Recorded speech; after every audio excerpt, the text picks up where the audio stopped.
Anyone else like to share? How about you in the back with the glasses, sir? My name's Bobby, and I am an addict. Hey, Bobby. Hi, Bobby. You know, you folks aren't here because you're gamblers. You are here because you are terrible gamblers. Hey, Bobby. These folks don't need to stop doing what they're doing. They just need to get better at it. Who's stealing? Please. Who's that? Let's roll. The Twisted Tuesday has begun. The pimps, the players, the hustlers, the people who bust them, and everybody else in between, from Costa Rica to California, Montreal to Minnesota. Let's step up and in and rage. As the countdown is on right now, the football season starts in 9 days. There'll be no turning back. The National Football League preseason kickoff in 9 days' time. The Chicago Bears training camp is open for business. The Baltimore Ravens training camp has been open for business. Both the Bears and the Ravens have been the first teams to open up the National Football League camps. They've been in business for about 3-4 days. Now, as the countdown is on, and once the preseason starts, there really is no more turning back. So I figured tonight we'll talk a little NFL football. As truth be told, we're midsummer right now. It's the calm before the storm. It's baseball night in America once again tonight, and it's motherfucking screw job in America once again. Tonight. It finally caught up to me betting on the Boston Red Sox every night. You know, Red Sox, listen, everybody owns the Baltimore Orioles, but even the Orioles are going to win like, twice out of every 10 games type of thing. I said this earlier in the day. I'm like, man, I don't have a choice. I'll take Boston at -150. If they lose, it is what it is. And, we'll get it back. Boston will beat the shit out of them tomorrow now after this. So it finally caught up to us. It also finally caught up to us just sort of blindly betting on the Oakland Athletics on the road. It's one of these nights tonight where the fucking gas cans of the league have shown up. Ooh, Mike Minor's terrible. Homer Bailey. Homer Bailey is fucking terrible. Yet, of course, tonight when I have money on him, and I really didn't even want the St. Louis fucking Cardinals. We're going to lose, so whatever, fuck. This is the game I'm tracking right now. Cincinnati have a runner on first. They'll probably hit a home run now. St. Louis is not winning this game. The only reason I bet on St. Louis, and they fucked me pretty good last night, the St. Louis Cardinals are a shit show, fuck. These motherfuckers, they get 7 innings of no-hit baseball. They pull the kid. They end up fucking losing because fuckstick Bud from Married with Children's on the fucking hill. Bud fucking Norris. Seriously? Bud fucking Norris. I just love Bud Norris too. Oh, 6'2" now, fucking Oakland. I just like how Bud Norris is the guy that is responsible for teaching the young guys the ropes of Major League Baseball, but he's an asshole about it. Yeah, there's a little thing of irony there. Bud Norris has terrorized that Jordan Hicks kid, and basically in the clubhouse, fucking pick this up, do this, you can't do that. Pulling him aside, just fucking being a fucking jerk-off bully type of shit to the young dude. And the manager, Mike Matheny, it was brought to his attention, and he's like, oh, yeah, I know about it, He goes, oh, everyone's soft. In my day, it was even worse.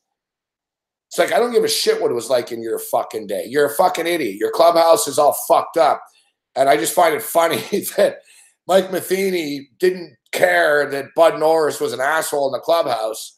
And now Mike Matheny gets fired, and you know what, Bud? You're fucking next. So, whatever, man. So this fucking Ponce de Leon kid last night.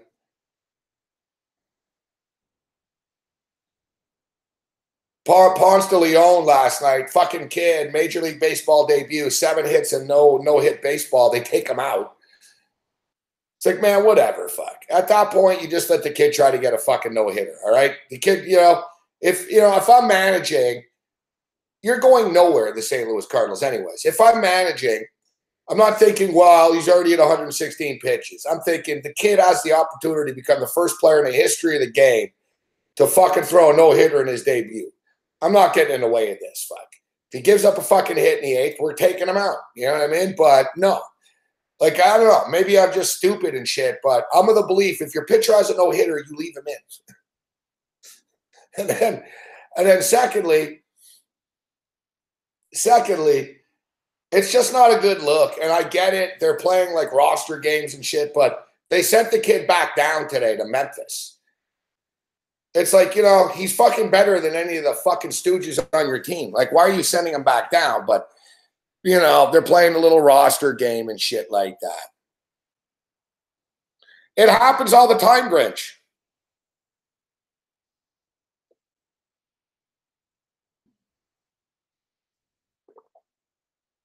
Yeah. What happened, Vitalis, is I wasn't going to bet on the St. Louis fucking Cardinals.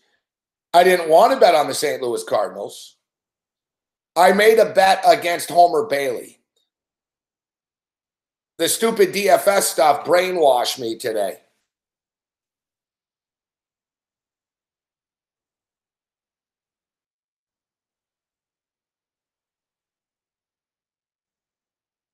Like, Homer Bailey is terrible. That's what I'm saying, man. Like, Homer Bailey is terrible. Mike Minor is terrible. Both of them have given up like 4 runs combined. Like, Homer Bailey is like brutal. Fuck. The guy is like fucking the Cincinnati Reds are like 2-15 in his last 17 home starts. So of course tonight they have to fucking win.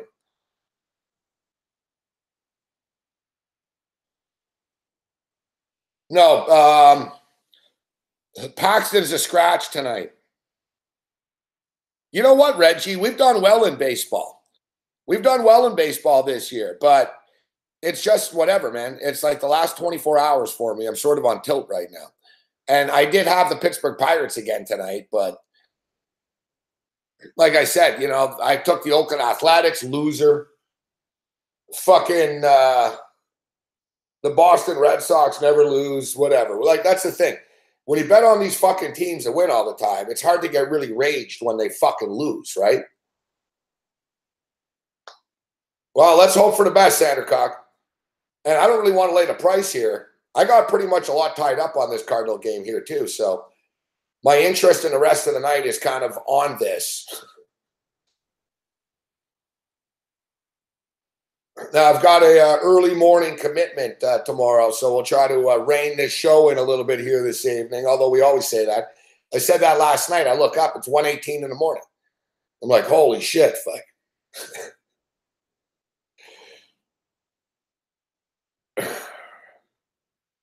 I'm getting old and soft. I'm getting old and soft, man. It's like every day I wake up now, I feel like I'm hungover, even though I'm not drinking. Yeah, settle down, Ty Rich. Yeah, we're going to take it easy on Europe tonight. I know, I'm unfairly mean to him. What's up, Johnny? What up, Eric?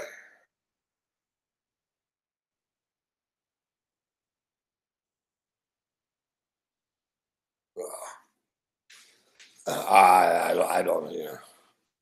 That's a tough question, Eric. If you've already won the parlay and you're already showing a profit with the 3-teamer, bang it. Now, I don't need an espresso machine, fuck. I need to sleep more, Kovacs. That's what I need. I don't need an espresso machine.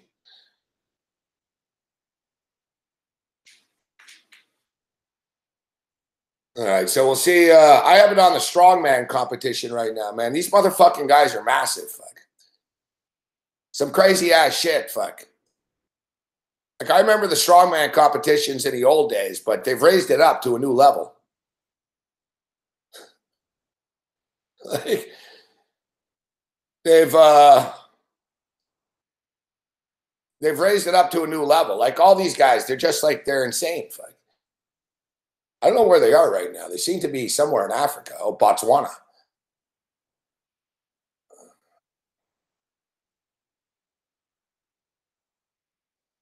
Thank you, Johnny.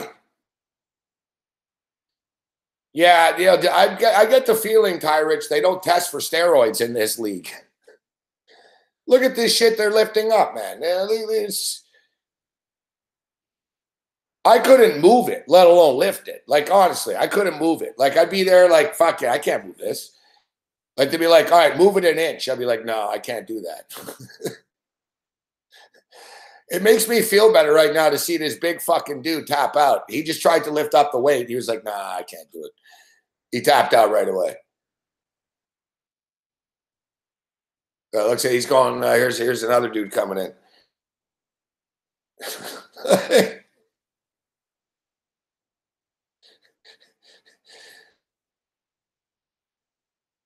Like they're, like I said, yeah, like Brooks says, they're monsters, these guys. It's bizarro world. You know what's really crazy shit? Is that what that is, Gino, right now? 770 pounds each side? Come on, man. Yeah, I'm like I said, I guess they don't test for steroids in this stuff, huh?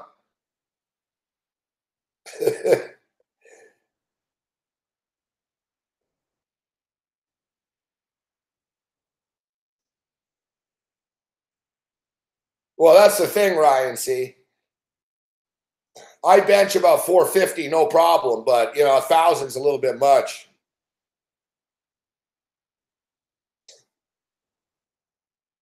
Ryan C benches 1,000, no problem. Yeah, I crush 450, about 22 reps, 450.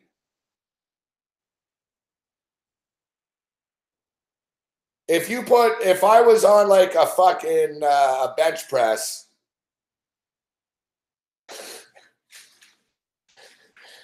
and you drop fucking 440 pounds on me, I'm dead, fuck. Like, I'd be dead. Like, fucking.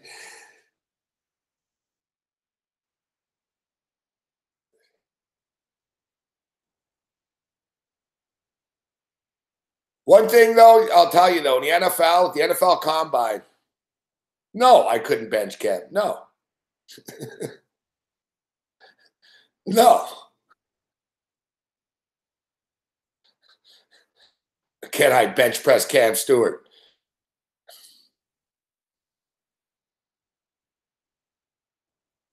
Yeah, I could do the fucking bar. I'm with Degenerate Dean. Let's do the bar with no weights, fuck.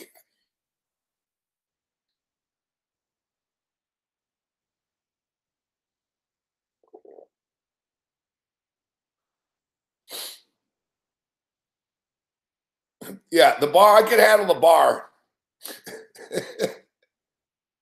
I could handle the bar.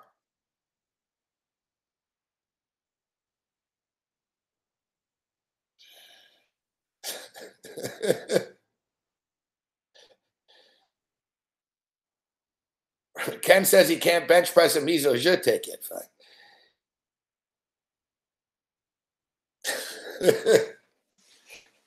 Settle down, Brooks. Yeah, I think if we had a fucking competition like an Olympics of the viewers, it wouldn't end well. Fuck, we'd have deaths and heart attacks and shit. Guys, we went to fucking. We went to. Me and Cam appeared at this fantasy football thing, and it had like an NFL Combine set up there, and they had like a 40, and I figured I'd do well in the 40 and shit. I got fucking hurt. Fuck, I got injured. I literally ran like 10 yards and I got hurt. Fuck. I finished it, but, I was fucking sort of hopping the whole fucking time. And it was weird. Like, I pulled something in my back. I started running. I was like, oh, fuck.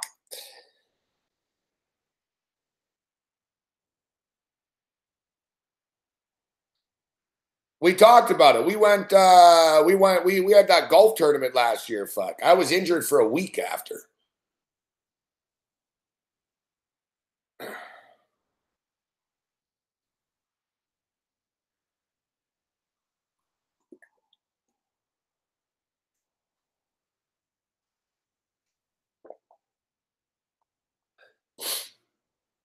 Now, I've never been a big exercise. Listen, I'm pretty active in my life, or at least I was. But now that I'm getting older, I'm trying to exercise a bit more. Yeah, I don't have my natural youth and good looks anymore. I got to work for this look. Which a look that I look pretty bad.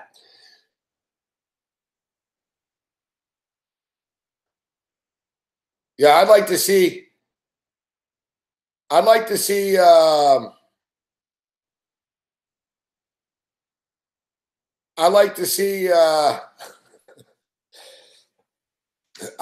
an Olympics with like the Rageaholics. It would be ugly. There'd be people like lying all over the ground and shit. We'd have like pulled muscles. Someone would end up in a hospital.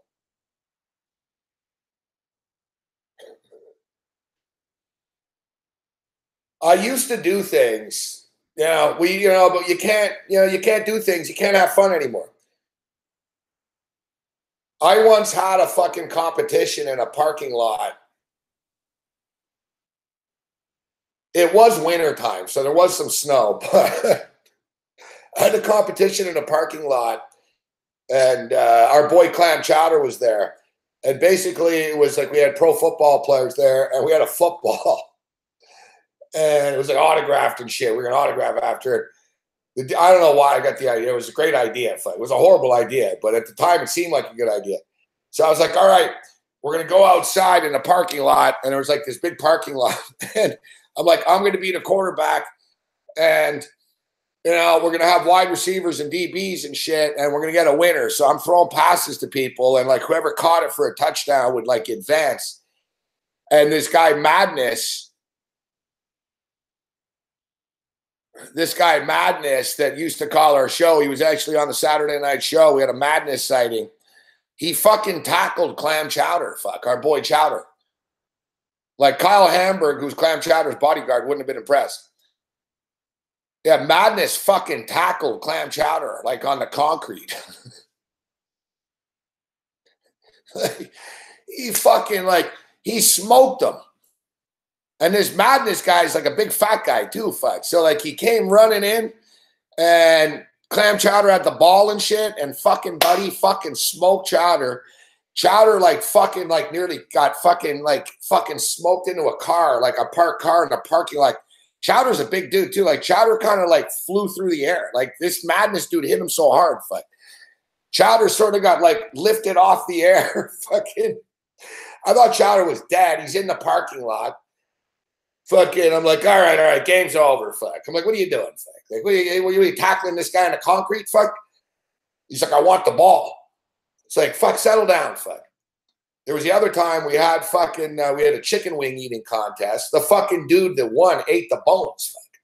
Instead of eating the chicken wings, he just started swallowing them whole. That's one way to win a chicken wing contest. Like, he did not eat them. Like, he basically crushed like fucking 57 wings in like fucking 3 minutes, but he didn't chew on them. So, yeah, he had to go to the hospital. The dude was shitting out full fucking wings, man. He had to go to the hospital in the morning. I heard there was an incident. I'm like, what happened? They're like, wow, he's fucking shitting out fucking chicken bones, and he's got a problem. He won a t-shirt.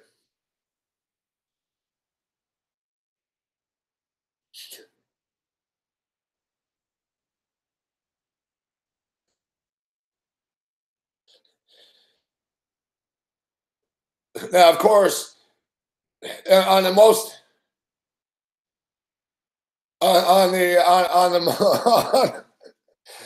more severe note, and may you rest in peace. On a more severe note, the same night that we had the chicken wing contest, we had an impersonation contest of me. So like 10 guys got on a stage and impersonated me. What's ripping Montreal? I like, fucking, other than that, you're on your own. So all these people were doing like impersonations of me and shit, all right? And, there was like a lot of them, folks, like 8-10 people and shit. So there was like a contest in this bar. It was packed and shit, It's like 200 people. So these guys are slaying and they're doing impersonations of me and shit. The guy that won died the next day. Fuck. Yeah. You want to be me? Poor guy. He does a fucking contest. He's me. He died the next day. That road rage has its consequences. We had one death and a fucking chicken wing fucking victim.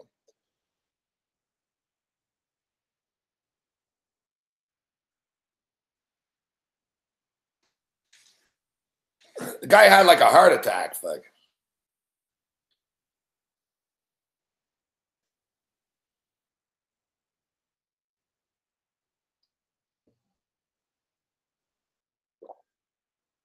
Yeah.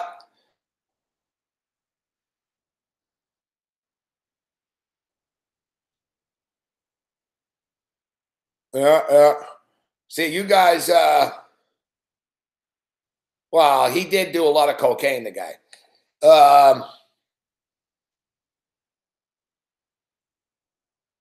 It's a good place to die, some road rage.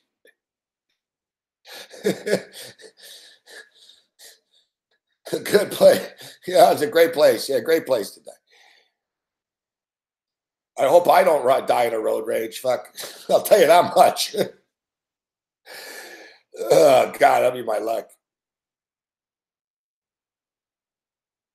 Yeah. So speaking of which, who's next? We'll see you guys. We'll see you guys 1 month from today. It's officially 1 month. The final countdown. Dun, dun, dun, dun. It's the final countdown.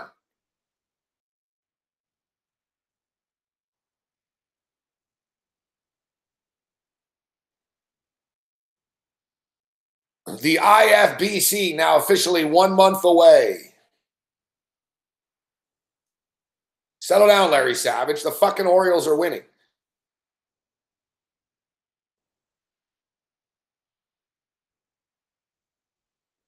Oh, it's 7-5.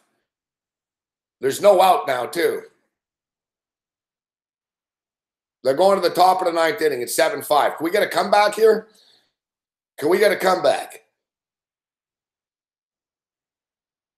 It'd be nice if the Boston Red Sox could come back because, it'd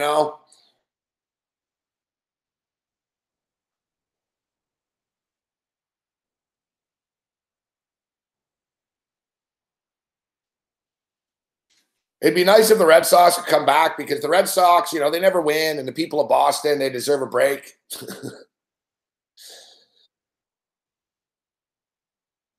Yeah, so as I was saying, the countdown is now on. 1 month away. And Big Man on Campus will join us at 11 o'clock or so. And I see Big Man on Campus was actually tweeting his pictures out of his plane tickets.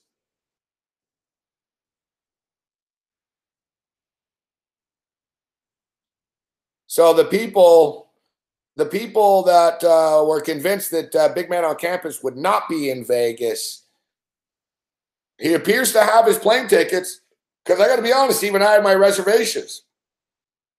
There's been quite a few live events that Big Man on Campus has not been at. Very similar to Bruce Chad.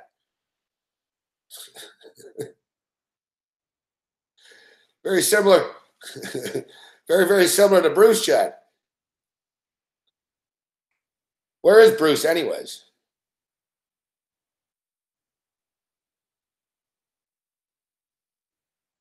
I gotta tell you, fuck, Bruce, your attendance. Bruce Chad's like live attendance, none. But now, now Bruce Chad's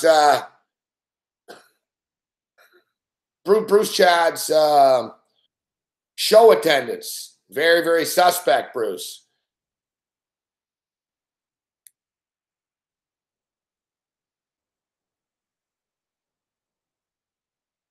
Yeah, we know he doesn't.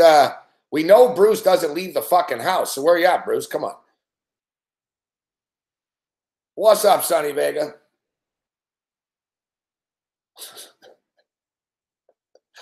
Hopefully, Bruce is just. All right, we got a home run, huh? Cardinals?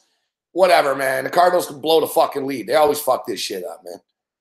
Hey, come on. Oh, the Red Sox have a runner on second right now. Come on. Let's get this shit. Big comeback for the Red Sox. Let's go.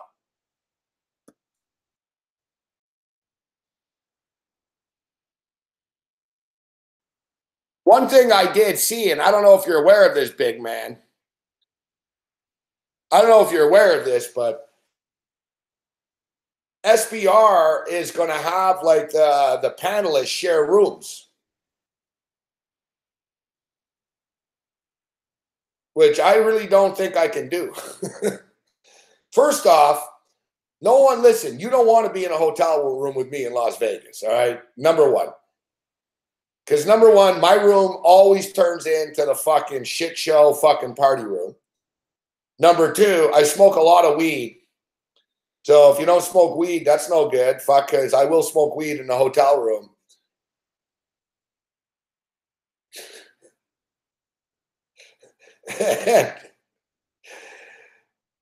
and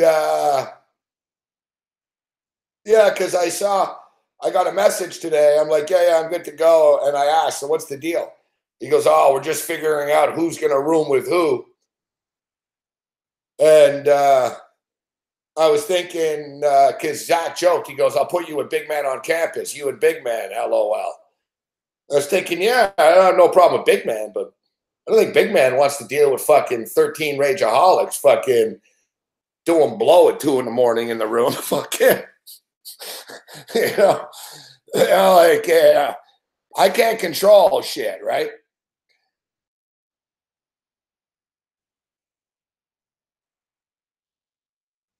Yeah, so I think yeah,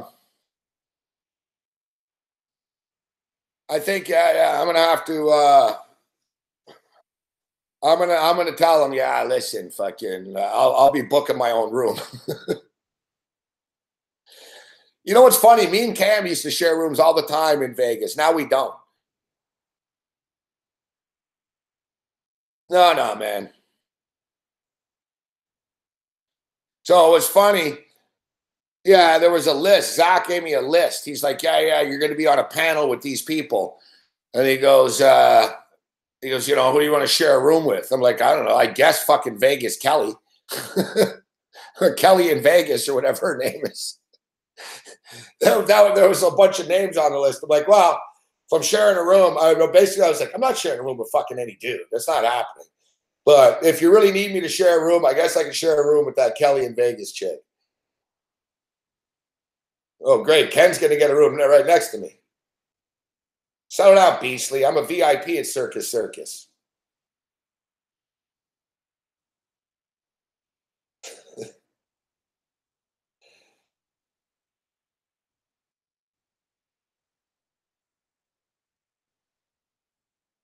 Nah, whatever. Fuck. I don't care. I looked at hotel rooms.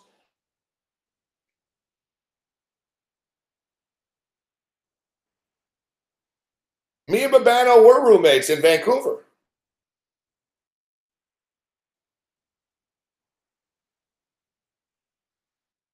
See, I don't mind being hooked up with my boy Kyle. See, like me and Kyle in the same room, I could live with that. See, me and Kyle would feel the same way, right? You know, me and Kyle, Kyle can handle the abuse and the partying because Kyle's going to be right there. Like Chris Edge, same with Chris Edge, but the thing with Chris Edge is he's fucking loud in real life.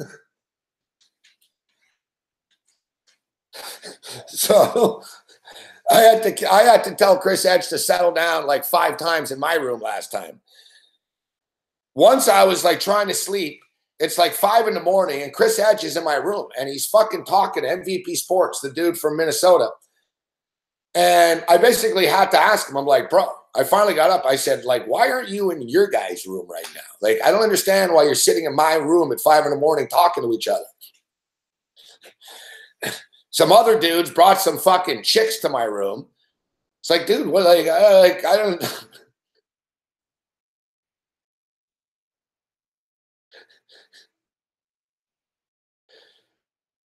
Yes, sir, Grinch. The Plaza, baby, the Plaza. Whatever, man. The Plaza's right up the street. I'll probably end up at the Plaza, to be honest. No, Chris Edge, great guy. Chris Edge parties hard. Chris Edge is a partier.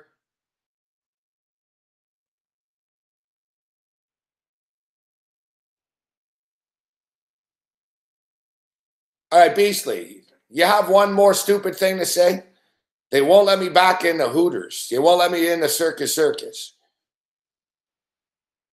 Or is it the Southgate? See, you don't know what you're talking about.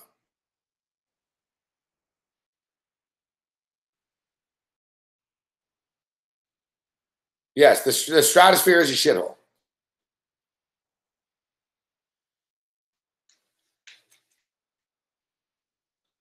Settle down, Sonny. I'm not loud at all.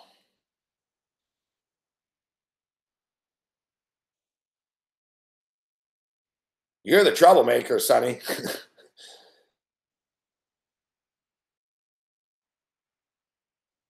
Chris Edge. Chris Edge is loud. The only casino, Beastly, that I ever had a problem with was I was banned from the Riviera. I was banned from the Riviera. That's where I was banned from. I was 86th from the Riv. Like if I stepped foot on their property, they were going to call the cops for trespassing type shit. Like I was not welcome on their property. But I outlasted them. I outlasted the Riv. Fuck. They blew the place up.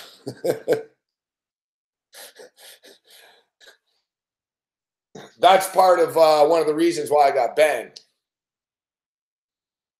Like the place was closing and I got into it with a pit boss. It was this old lady, actually. She didn't like me, all right? I lived in Vegas, fuck. So I got into it with this pit boss like a couple of times, like over the course of like a month or something. And it was hit or miss with her. Sometimes, whatever, you know, other times we went at it and it started to escalate and shit. And I told her, one good thing about this place closing is you're going to lose your job, fuck. And I got fucking kicked out.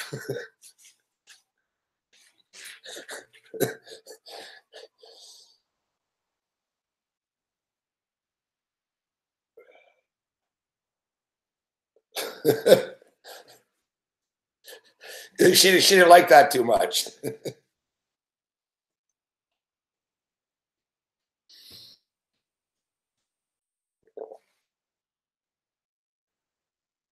And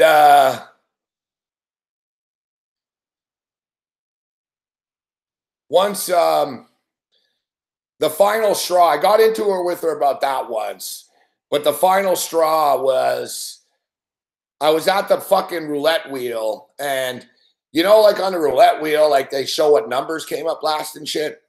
I noticed that it was broken. It wasn't moving, right? So some dude sat down. People were sitting down and losing because they were like, look, it's come up red 5 times and shit. And they're betting. And they were losing, fuck, because it wasn't working. It was faulty. It was just staying the same, right? But different people were coming up to the table.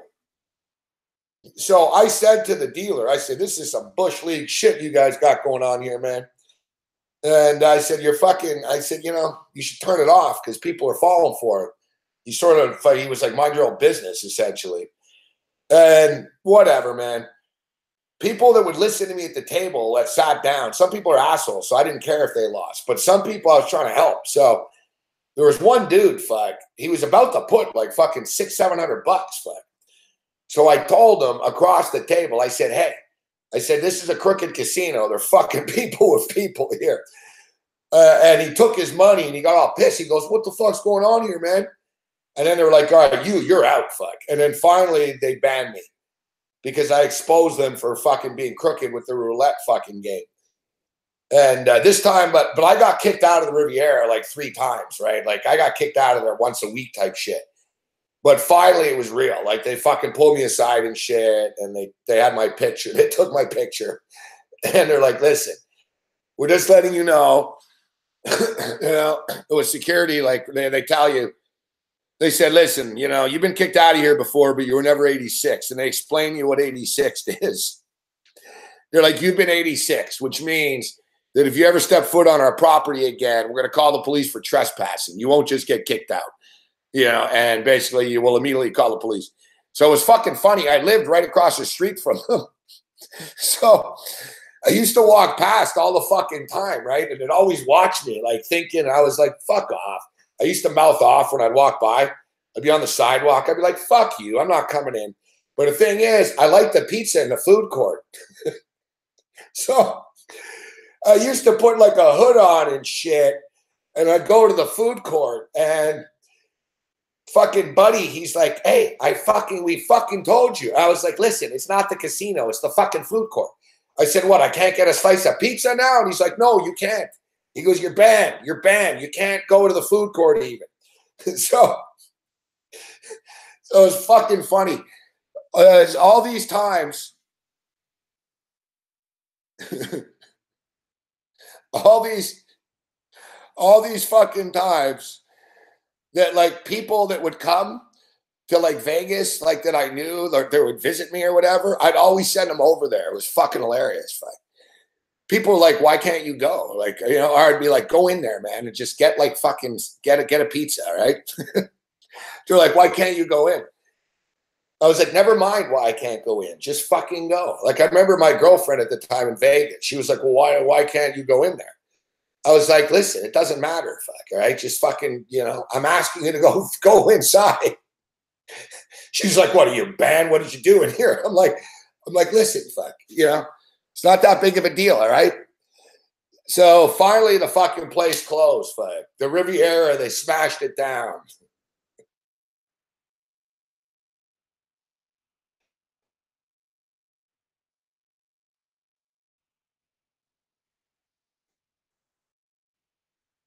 Yeah, and Beasley was saying about casinos was I'm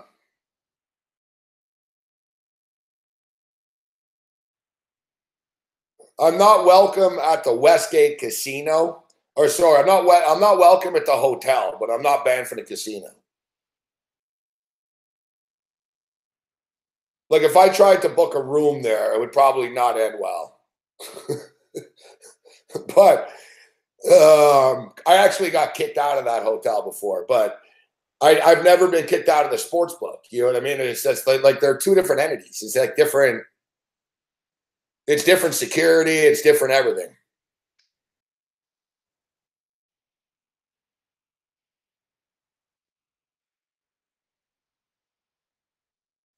Yeah, that's the whole reason I like the Riviera. The movie Casino was filmed at the Riviera. I have a picture fucking I have a picture like standing next to the phone where fucking Don Rickles got beat up by Joe Pesci. All right, 4-2 Cardinals now. Let's see if they can actually finish this fucking thing off. No, you know, the Reds have a runner on second base with one out. It wouldn't shock me at all if they hit a 2-run home run here. Like the Cardinals, it's never over with these fucking chumps until it is.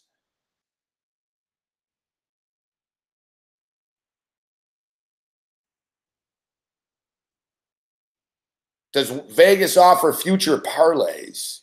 No.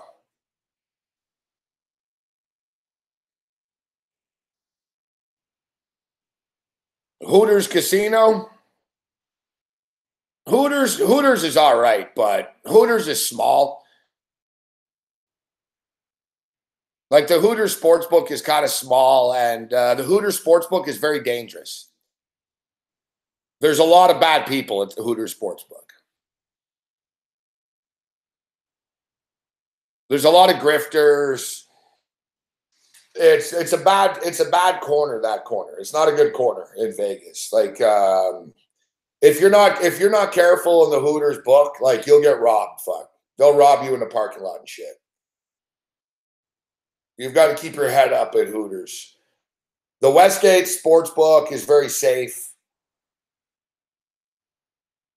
Once in a while, people try to rob the sportsbook itself, but there's a lot of security around that place. Like in the parking lot, it's very well lit and shit. Hooters is sketchy. Fuck. Hooters just a sketchy building.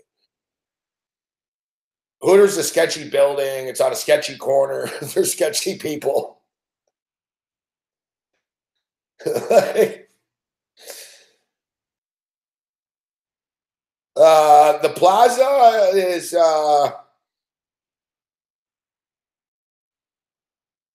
the plaza's all right. The plaza is like on Fremont. It's a different part. Fremont's like dangerous. Like Fremont is dangerous. Like when we're there, like I'll give you guys a heads up before we go, but yeah, you're better off like keep your mouth shut and shit on Fremont Street, right? Look, I have a big mouth and I survived Vegas, and trust me, I've learned lessons. Like me and it's like me and Cam. Me and Cam always say, Fremont Street's very stabby. Fremont's very stabby. It's like there's always people getting stabbed on Fremont Street. Fuck. Like fights turn into stabbings there. The thing with Fremont is weird. It's like very, very, very touristy, but it's not like the Strip. Like I won't even see the Strip when we're in Vegas. I don't go to the Strip. I won't see it. I don't want to see like that. I don't need to see like the Kim Kardashian crowd and Cosmopolitan and all that shit. Like I'll be on Fremont Street. I won't see the Strip at all. The furthest I'll go, I got to go to Westgate once to enter the Super Contest, but that's as like far as I'll go.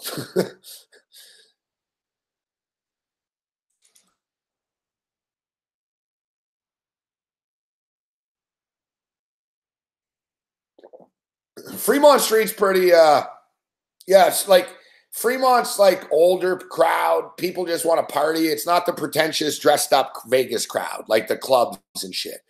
Fremont Street is like people walking around in Van Halen fucking tank tops, getting shit faced on the street.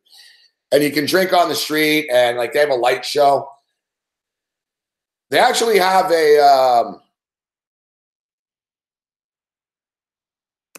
they have bands. There's actually a band playing the night we're there, and it's actually a metal band. Fremont Experience. I forget who it is. It's not a bad band, actually. Oh, Hailstorm. Yeah, Hailstorm will be playing the night we're there for free. 9 o'clock on Fremont Street. Every Friday and Saturday night, they have bands play on Fremont Street. Like the last time I was there, fucking Collective Soul was playing. This is pretty cool. Fuck. Rat and Sebastian Bach. Fuck. September 9th. They love metal in Vegas. That's why I like it. They love metal in Vegas on Fremont Street. Like it's always some like old has-been metal band. Like, it's great. They got Molly Hatchet Saturday, August 11th. Hailstorm Saturday, August 25th. Rat, September 9th. Sebastian Bach, September 29th.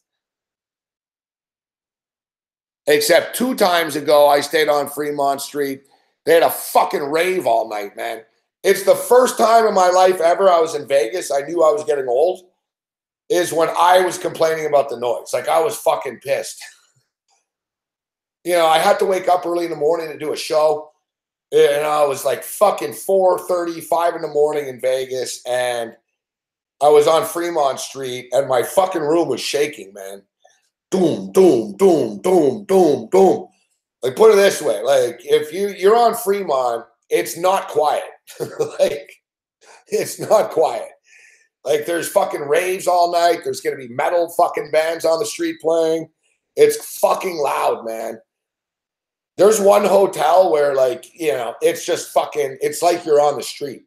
Cam stayed there once with his girlfriend. It freaked them out.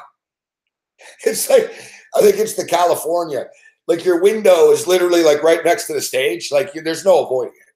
It's basically people who just want to party their ass off and don't care. It's like, it's basically like a Mardi Gras feel on Fremont. There's that many people. It's fucking congested and packed. And, you know, there's chicks with tits and fucking nut jobs and panhandlers and light shows. And there's a zip line over you. So people are like flying over your head. It's a pretty crazy experience, Fremont Street. It's pretty cool. The good thing about Fremont too is the best part about Fremont. They used to be a strip club, but it's gone now. I think it's a weed dispensary. Fuck. The thing about Fremont Street that's cool is the casino. Like, you can go bar hopping, when people go on bar crawls or whatever, like a bunch of bars next to each other. You have a drink here, go there, or whatever. There, it's really cool. Like, you can be gambling at the Golden Nugget and fucking shit goes bad at the table. You're like, fuck this, fuck. You just fucking cross the street, literally, and it's not traffic. Like, there's no cars. You just walk like fucking, it'll take you like fucking 68 seconds and you'll be in a new casino, right? Like, when you're on the strip, you're stuck in those places. It's a pain in the ass on the strip. It's like, man, you think, oh, it's across the street. No, it isn't. Fuck, you got to go around the fucking bridge. And you got to go over the overpass. And then once you're in the entrance, you got to go through their fucking little maze that they want you to go through. Like, it's not easy on the strip. You end up walking like 15 fucking miles, man, on a normal day when you're on the strip through these casinos. That's what's really good about Fremont. And as a sports bettor, you got a Will Hill, you got a Cantor Gaming, you've got fucking the Golden Nugget, which is their own fucking lines, right? There's different, you can bet at different places and go line shopping within minutes on Fremont Street. You can't do that on the strip. Strip's a pain in the ass. And if you're in a car, God help you, fuck. You got to fucking park. And now they charge you for parking. See, Taylor is saying that the pickpocketers.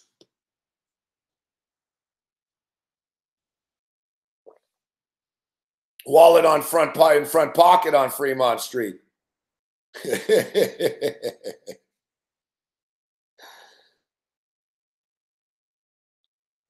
Yeah, they opened up the Mob Museum when I was there. I've never been there. I've never been to the Mob Museum. The only thing, and I don't know who wants to go, maybe Taylor and Sonny, you guys want to go. And maybe Kyle.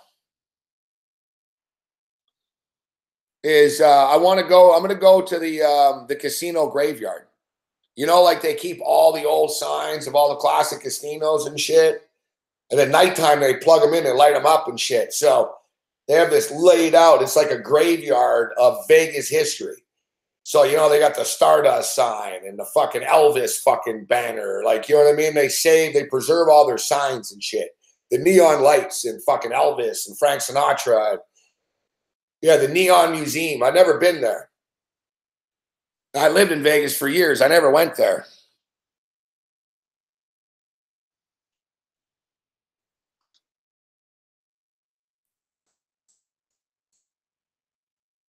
Yeah, I'm down with that.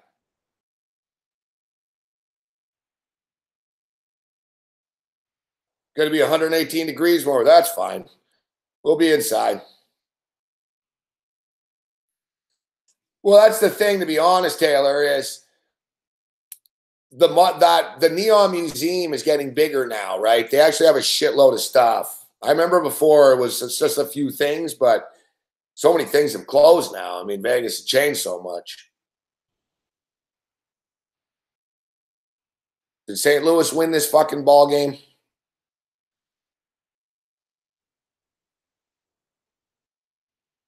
Yes, they did. All right. Cardinals win. All right. It's 2-0 for the White Sox on the Angels right now. It's 1-1 with the Mariners and the Giants. Mariners are minus 135. They're in the fourth inning. Total 7.5, minus 130 to the under, plus 100, 7.5 to the over. Dodgers and Phillies still tied right now. Houston Astros up 2-0. Some WNBA here tonight. They just got started here. It's 2018 for the Sparks right now. Early. We'll keep our eye on this. Maybe we'll jump in on this. There's a bunch of soccer, but this is where I'm losing. I swear to God, like all these in-game totals and shit, I'm just on the wrong side. I've really got to tread carefully with the next few bets I make. I'm glad that St. Louis was able to get it done.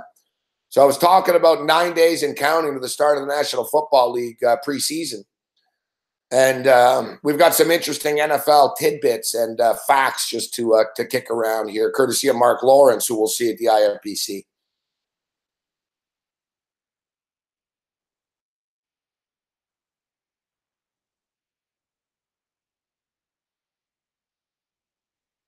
and some interesting gambling angles. Like something interesting, we'll bring Big Man on in a few minutes here, but interesting like about the Philadelphia Eagles. You know that 13 years,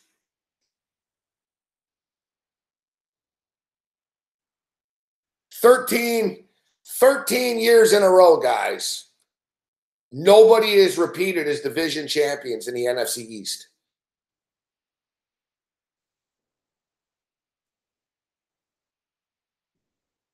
So the Philadelphia Eagles won a division last year. So every year for the last 13 years, a new team has won the NFC East division. Nobody is repeated. The last team to repeat was the Philadelphia Eagles in 2003. See you later, Dan. This is the year, says Cody. What's up, Kid to Groove?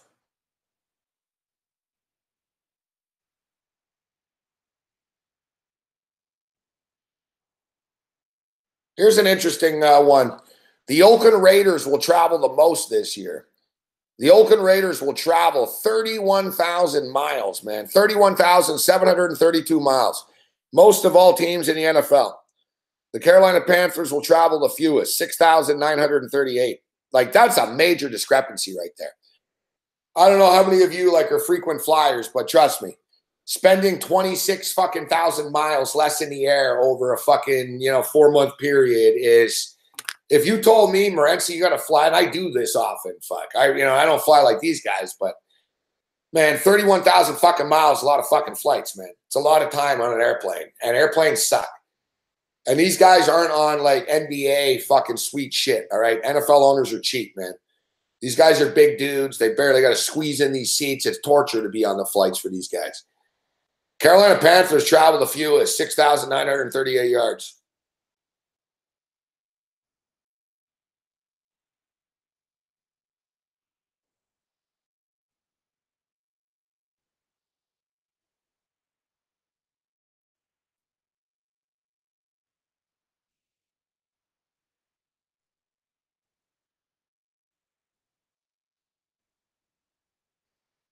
Do I like Carolina? I was talking about Carolina earlier in the day, Drew Martin, today with Cam Stewart, and Carolina are an all or nothing team. Like, doesn't it feel like, Drew Martin, the perception of Carolina last year was that they weren't that good? They were actually 11-5. Ron Rivera, this is for fantasy players, guys. Ron Rivera says that Christian McCaffrey is going to get 200 carries this year. He says we're going to give him the ball all the time. He's going to get 200 carries. He had 117 carries and 80 catches last year. McCaffrey is bulked up, muscle. He's bigger. He understands that he's going to be getting the ball as the number one back. And I think McCaffrey could do some damage. You look at their skill position players, they're not bad. The thing with the Carolina Panthers is they go as far as Cam Newton takes them. When Cam Newton plays well, Carolina fucking wins. When Cam Newton doesn't play well, you know what I mean? You know how, like, there's some quarterbacks where it's like, fuck, man, he played fucking well, but the defense, what do you want him to do? Like, there's a lot of quarterbacks like that. Where it's like the quarterback will throw 3 touchdowns. He'll do his thing, but the defense isn't great. Carolina's not like that. If Cam Newton plays well, they win. It's very rare you'll see Cam Newton light it up and them lose, right? Cam Newton can be like the MVP or he can be fucking terrible. It's like there's no in between with this guy. They're a hard team to fucking gauge, Carolina. Now, I'm more of a pro-Carolina than anti-Carolina guy, even though they cost me a lot of money and probably a marriage. So, I had my own demons for the Carolina Panthers to battle. Trust me, all right? But they're a dangerous football team. But, the thing with Carolina, they're an aging football team. They're not loaded with young talent. They've got some pieces.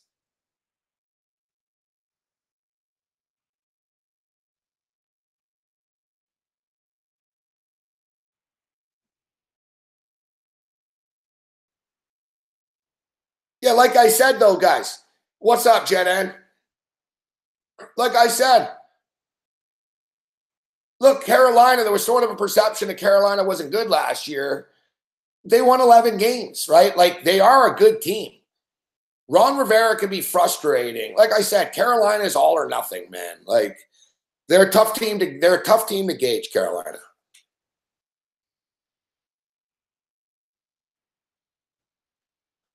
I'll tell you guys right now, a win total that I motherfucking like.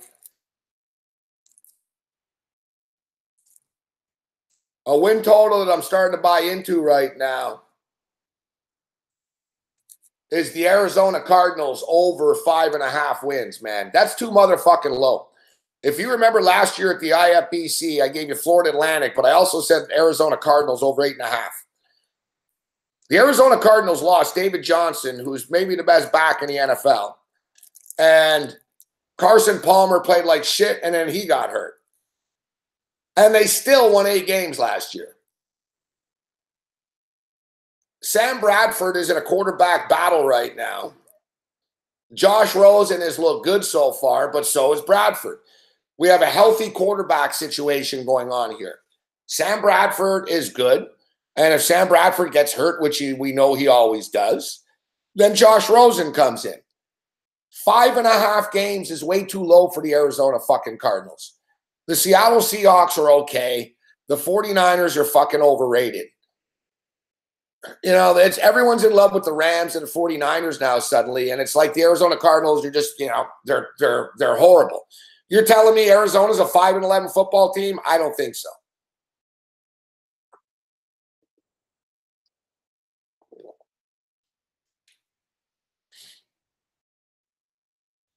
Is he better than Bell? Listen, I think Le'Veon Bell's great. He gets hurt a lot. But I'll tell you what, the year before, David Johnson was voted the best player in the NFL by his peers.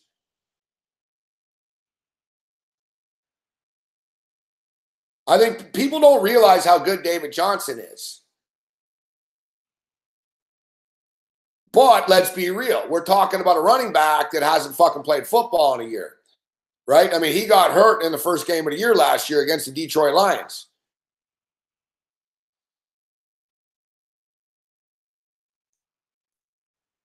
But yeah, I'm sitting on it, Kyle. I'm going to have a list of a couple of teams this year. I got a couple of college gems, and I'll have an NFL pick or two. But I know people are more looking forward to my college gem of the year. That, like Drew said, that was fucking legendary last year, bro. Florida Atlantic over 4.5. They won 11 games. Fuck. I think Jimmy G is going to take a step back. I think Jimmy G should be breaking down game tape instead of porn tape. I think the Detroit Lions are going to regress under fucking Matt Patricia. I didn't even think Caldwell should have been fired. You know, I don't know. I could be wrong. They're saying all the right things. They like the way Patricia's attitude is and shit, the players. The Green Bay Packers, to me, are a little bit overhyped. Everybody's sort of anointing the Packers as the team to beat in the NFC, but I don't know, man. Their defense still has the issues. Their wide receiver core, you know, you got Devontae Adams now as your star, and I like Devontae Adams, but what if he gets hurt? You know, your running game is, you know, Aaron Jones is fucking suspended now for the first 4 games. You know, Ty Montgomery, Randall Cobb. It's like the same guys every year in Green Bay. I'd like to see some youth and some new sort of fresh stars around with these guys. They just sort of, they're like the Canadians. Fuck. It's like, well, Carey Price, Aaron Rodgers. Well, Aaron Rodgers will carry us there. I think they're a little bit overrated, the Packers, to be honest. I have the Eagles as the team to beat. Obviously, you know, we'll give them the benefit of the doubt. And I think the Rams are the second best team. And the Vikings, listen, man, it's complicated. The Minnesota Vikings are fucking good, but the Minnesota Vikings to me are the Toronto Raptors, and I'm a Raptor fan. And, you know, we know the Vikings I know the Vikings are going to be good. I know the Vikings are going to cover point spreads, okay?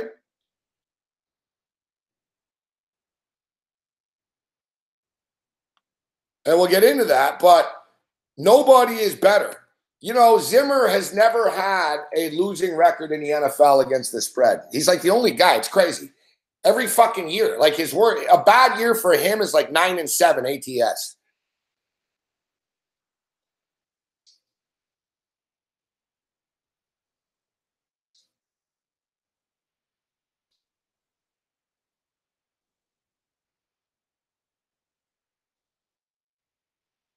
Turn his air conditioning on. Fucking sweat like a motherfucker.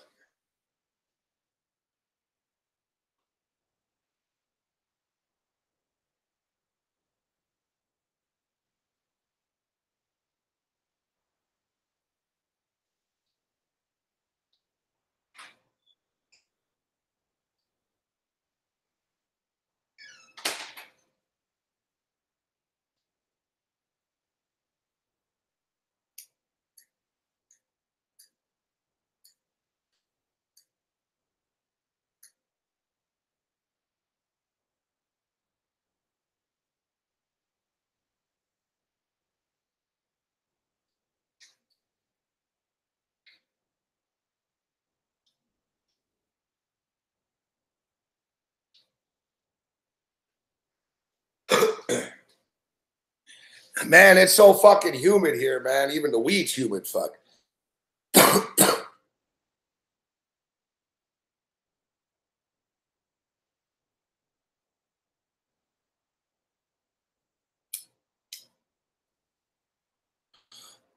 The Rabs are an interesting team.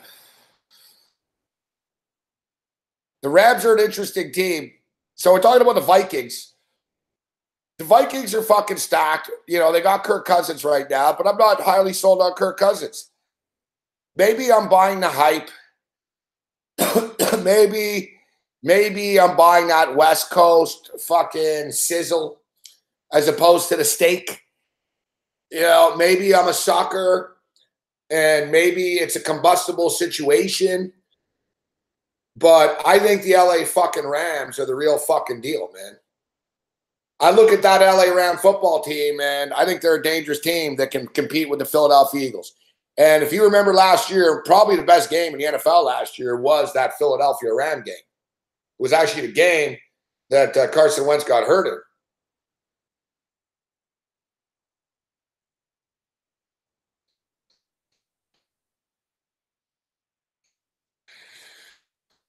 The Rams' biggest issue last year was that Trumaine Johnson guy in the secondary. And not just to pick on him, but the secondary as a whole was subpar. You know, they have a good defensive front. They have a good pass rush. They've got, you know what I mean? They've got everything, but their secondary was weak. And they've 1,000,000,000% upgraded. Fuck. They've got Akeem Talib and Marcus Peters now. All right? They brought in Sam Shields as well. He's older, but he can help with the nickel and dime packages. Marcus Peters is 25 years old. Akeem Talib is still good. Akeem Talib might not be quite as good as he was a couple of years ago, but he's still one of the best. He's still a top 7 DB in the league type shit.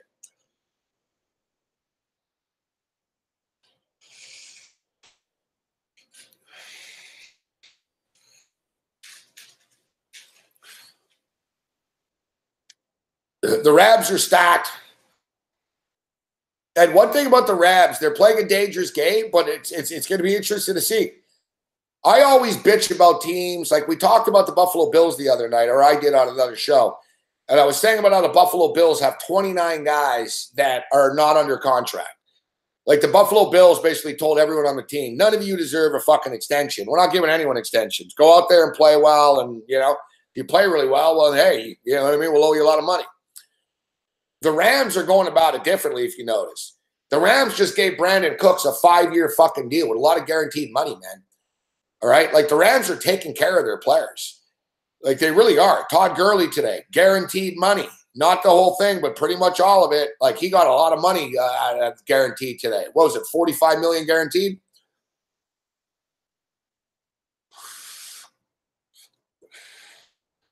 The LA Rams, the only guy they haven't paid is Aaron Donald. But the LA Rams are basically telling their players, listen, We like you guys. We think we can win. We're going to pay you. Now go and do it. Right? So now it's up to the Ram players to go and do this.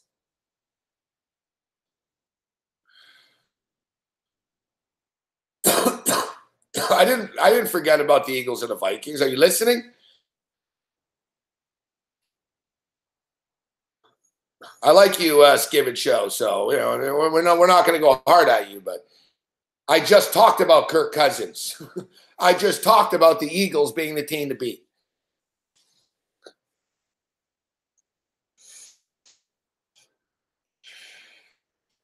I started all of this out by saying the Philadelphia Eagles are the team to beat still.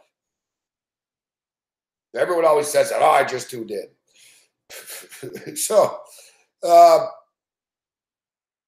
thing with the Philadelphia Eagles I don't like is just the fact that nobody repeats. Right? Nobody repeats as Super Bowl champions. And hell, it's been 13 years since somebody's repeated as NFC East champions. So just by the definition of the nature of repeating as Super Bowl champions, I almost discount them. But I'm not saying they're not a good team. Now, the thing, though, the thing that makes Philadelphia different than your typical Super Bowl winner and avoiding the typical Super Bowl hangover is the fact that Carson Wentz will be driven to win his own Super Bowl. Now, it was a collective effort.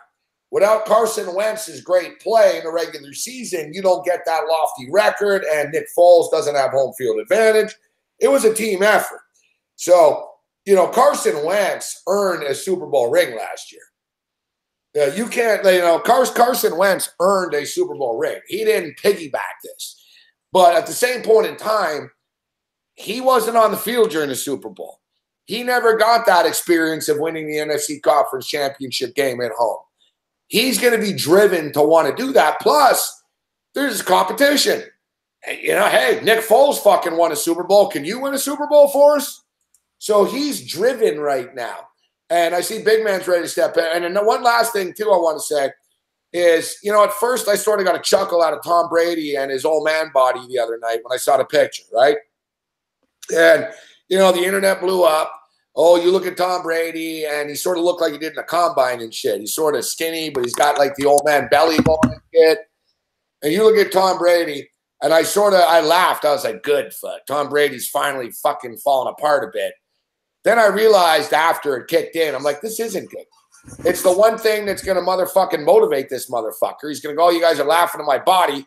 Now he's going to get in the fucking weight room and shit, and he's going to be, we got to stop motivating Tom Brady. Next time Tom Brady posts a picture or something like that, just ignore it because it's like bait, fuck.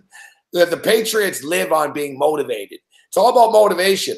And the Eagles right now, they have that motivation to prove it wasn't a fluke. And as I stated, the Carson Wentz wants to get his own Super Bowl ring. All right, let's bring Big Man on campus in right now. What's up, Big Man? How are you, Gabe? People, we're talking NFL, and I just said, I'm not discounting Philadelphia. I have Philadelphia as a team to beat in the NFC still. I think they are the best football team in the NFC. And I think they got a shot in the arm. I mean, you won a Super Bowl with Nick Foles, but you're getting an even better quarterback with Carson Wentz, who was playing at an MVP level before he got hurt. No team has repeated, Big Man, the Super Bowl since like the Patriots in 2002 or something like that, or 2003. It's been a long fucking time. So it just doesn't happen. But that motivation of Carson Wentz wanting to get his own is a big motivating factor for this Eagles team, I think. Yeah, I mean, plus, Gabe, look at the fact that look how many people were even injured. People forget Jason Peters was injured last year. Jordan Hicks was injured last year. Darren Sproles was injured last year. This team had a lot of injuries and won the Super Bowl with a few backups. I mean, they had like a third-string linebacker, a middle linebacker in the Super Bowl. This team, I think, got a bit stronger at receiver. Yeah, their whole line got beat up down the stretch. And Yeah. A lot of patch. Listen, I've been talking about the Eagles a lot in the last couple of days. And like I told Cab the other day, or I was talking about this today, Big Man, coaching in the NFL is the most important out of any league. Yeah. You know what I mean? Baseball managers, whatever. Fuck. You make a couple of moves here and there. I think it's arguably the only – hit a home run.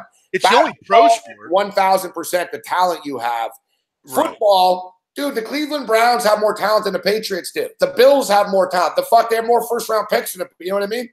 It's the Belichick's a fucking great coach, and I'm telling you, the Eagles won last year because Doug Peterson fucking went fucking 100 aggro. Everything was all in. He was like an aggressive poker player, all in, all in. He was calling everyone's bluff all the time. Let's go for it. And that helped them get over the top. Like Peterson was a big part of the win last year. No, Peterson was terrific. I mean, he made a lot of the right decisions. You're right. He seemed to everything kind of made sense. And when he did it, everything seemed to work. And you look at against Minnesota, you were at the game. Yep. The Minnesota game, it was 14-7, all right, with about 30 seconds left going into the half. It wasn't a blowout. Minnesota was in it. But you know what I mean? And Peterson could have just said, all right, let's just run the ball fucking into the pile, and we'll get out of here up 14-7. And the Vikings thought, all right, fuck. They're just whatever. They're not going to do anything stupid here. They're up 14-7. What do? Boom, fuck. They threw the bomb, fuck. And what other? Vikings are a well-prepped team. It caught the Vikings off guard when they did that because no coach does that. But Peterson took the chance. Other than who? Who's the other coach that does that? Bill Belichick. Exactly. You just discussed coaching. It's all about coaching. You know that. Who wouldn't do something like that? Bill O'Brien. Yeah, there's a lot of Andy Reid. The Texans this year, but I think this fuckstick at some point in a critical stage when a coach has to man up and say, all right, we're fucking going for it on 4th and 6 from our own 38 here because this is what we need to do if we're going to win. He won't do that. Peterson did that in the Super Bowl. Yeah, I mean, and that's what separates him from some of the – Andy Reid never would do something like that. I mean, Reid always buy the vest, right? You know, it's let's not try to do anything stupid here. Yeah, listen, I mean, look, the Kansas City Chiefs are a great example. Dude, if they had a coach who would take a gamble, maybe they'd win. The Kansas City Chiefs every fucking year, great team, 13-3, you lose, you lose by 7 points to the Patriots every year. Why 1 touchdown? Yeah. I know you would think after Reid would say, you know what, maybe if I just get crazy with Tyreek Hill and fucking do some crazy shit, we would have scored 1 more touchdown. Right? But no, we're going to punt. We'll stop them. We'll pin them. You won't pin them. You need to outscore them. Fuck. And I think a lot has to be said about Howie Roseman. I mean, Howie Roseman literally lost his job. Great job. When Chip Kelly was there. I mean, when Chip Kelly was there, this guy was cordoned to an office and basically made to be Chip Kelly's kind of second in command. I mean, this guy comes in, makes some moves. He brings Carson Wentz in, which is huge. I mean, but you look at this team all of a sudden, Gabe. I mean, I don't know how you can't look at this roster and say, well, this year's roster is better than the team that finished last year. I mean, you look at this defensive front seven. I mean, when healthy, this is pretty stacked. I mean, there's a lot of really good football players on this defense. I think offensively, you go out and improve yourself a little bit. I would like Mike Wallace over Torrey Smith. I thought Torrey Smith was he was probably the one guy last year that I think drove Eagles fans a little nuts. A lot of drop passes. You get Zach Ertz obviously in there. You draft Dallas Goedert out of South Dakota State, a big-time tight end. They have a lot of running backs. Do they have one real good running back? I think so. I think Jay Ajayi's ready to handle the load. You get Carson back, which is a great point by you. That's a point that's not made enough. Generally, you're going to have that same quarterback that won you the Super Bowl, and you're going to say, well, we're resting our laurels a little bit. At least we know we have that Super Bowl. Carson Wentz didn't win that Super Bowl. Nick Foles did. Carson was imperative to it and very important, but he didn't win it. I think he's going to want to get his own. He had a good year as well. He got married, really kind of focused on his life. He's ready to go. Yep. Who do you think is the team then after the Eagles then in which you've got who's the top competition? Like people in the chat, the Green Bay Packers, the New Orleans Saints, the Minnesota Vikings. I don't know. I look at the Green Bay Packers. I wonder about their defense. They're so fragile. I'm a big Devontae Adams fan, but it's like all they fucking have a wide receiver. Their running back situation, Ty Montgomery is whatever. Ty Montgomery's a good fantasy player because you can plug him in at multiple spots, but he's okay. Randall Cobb's not getting any younger. You know what I mean? Like the Packers are the Packers, and Aaron Rodgers give them a chance to win, but they can also lose. Like, I don't look at the Packers as the team to beat besides the Eagles. The Vikings, I don't know, man. Kirk Cousins has never done jack shit before. Fuck. And in fact, he actually held the Redskins back at times. All right, there were times, when they wanted to go to Colt McCoy. Kirk Cousins, I think, might be a better fantasy quarterback than reality quarterback. We'll see if he can handle the pressure in Minnesota. I personally feel that the LA Rams are the top contender to knock the Eagles off, big man. Yeah, I would agree with that. I think it's really up to game last year. It was a close one. Sure, and it was the game Carson Wentz was injured in. I guess my big question mark with the Rams is Jared Goff ready to make the next step and be that high-level quarterback? Because even last year, there were still some question marks about Jared Goff. If he's ready to go and he's prepared, I think they are the biggest competition. But I'm going to tell you right now, I'm very high on the Green Bay Packers. I know you just kind of outlined some things that you're not particularly high on, i.e. the running back situation. You're right, I'm not either. But I think defensively, this team's going to take a big-time step forward. I mean, they made some massive changes on this team over the last year or two on that side of the ball. I think they really just said, look, we're sick of getting shredded every week and giving up 300 yards passing. Are they better than the Minnesota Vikings? Because I don't think there's a wild card. You know what I mean? Like, I guess there could be. Yeah. You look at that division. The Bears, the Bears are still the Bears, man. They're a team that I'm pretty high on, the Bears. I don't think they're going to win anything, but I think they're going to win a lot of games.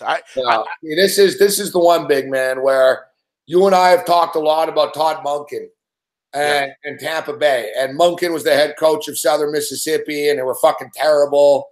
Yeah. Dude, the offensive coordinator of the Chicago Bears is Mark Helfrich. Yeah, that's Mark Helfrich has 0 NFL experience and ran the Oregon Duck. It's basically like Michael Schumacher fucking said, all right, here, Gabe, here's the keys to the Ferrari. Just fucking, all you got to do is just don't crash it. And we saw what happened with drive it for you on auto cruise.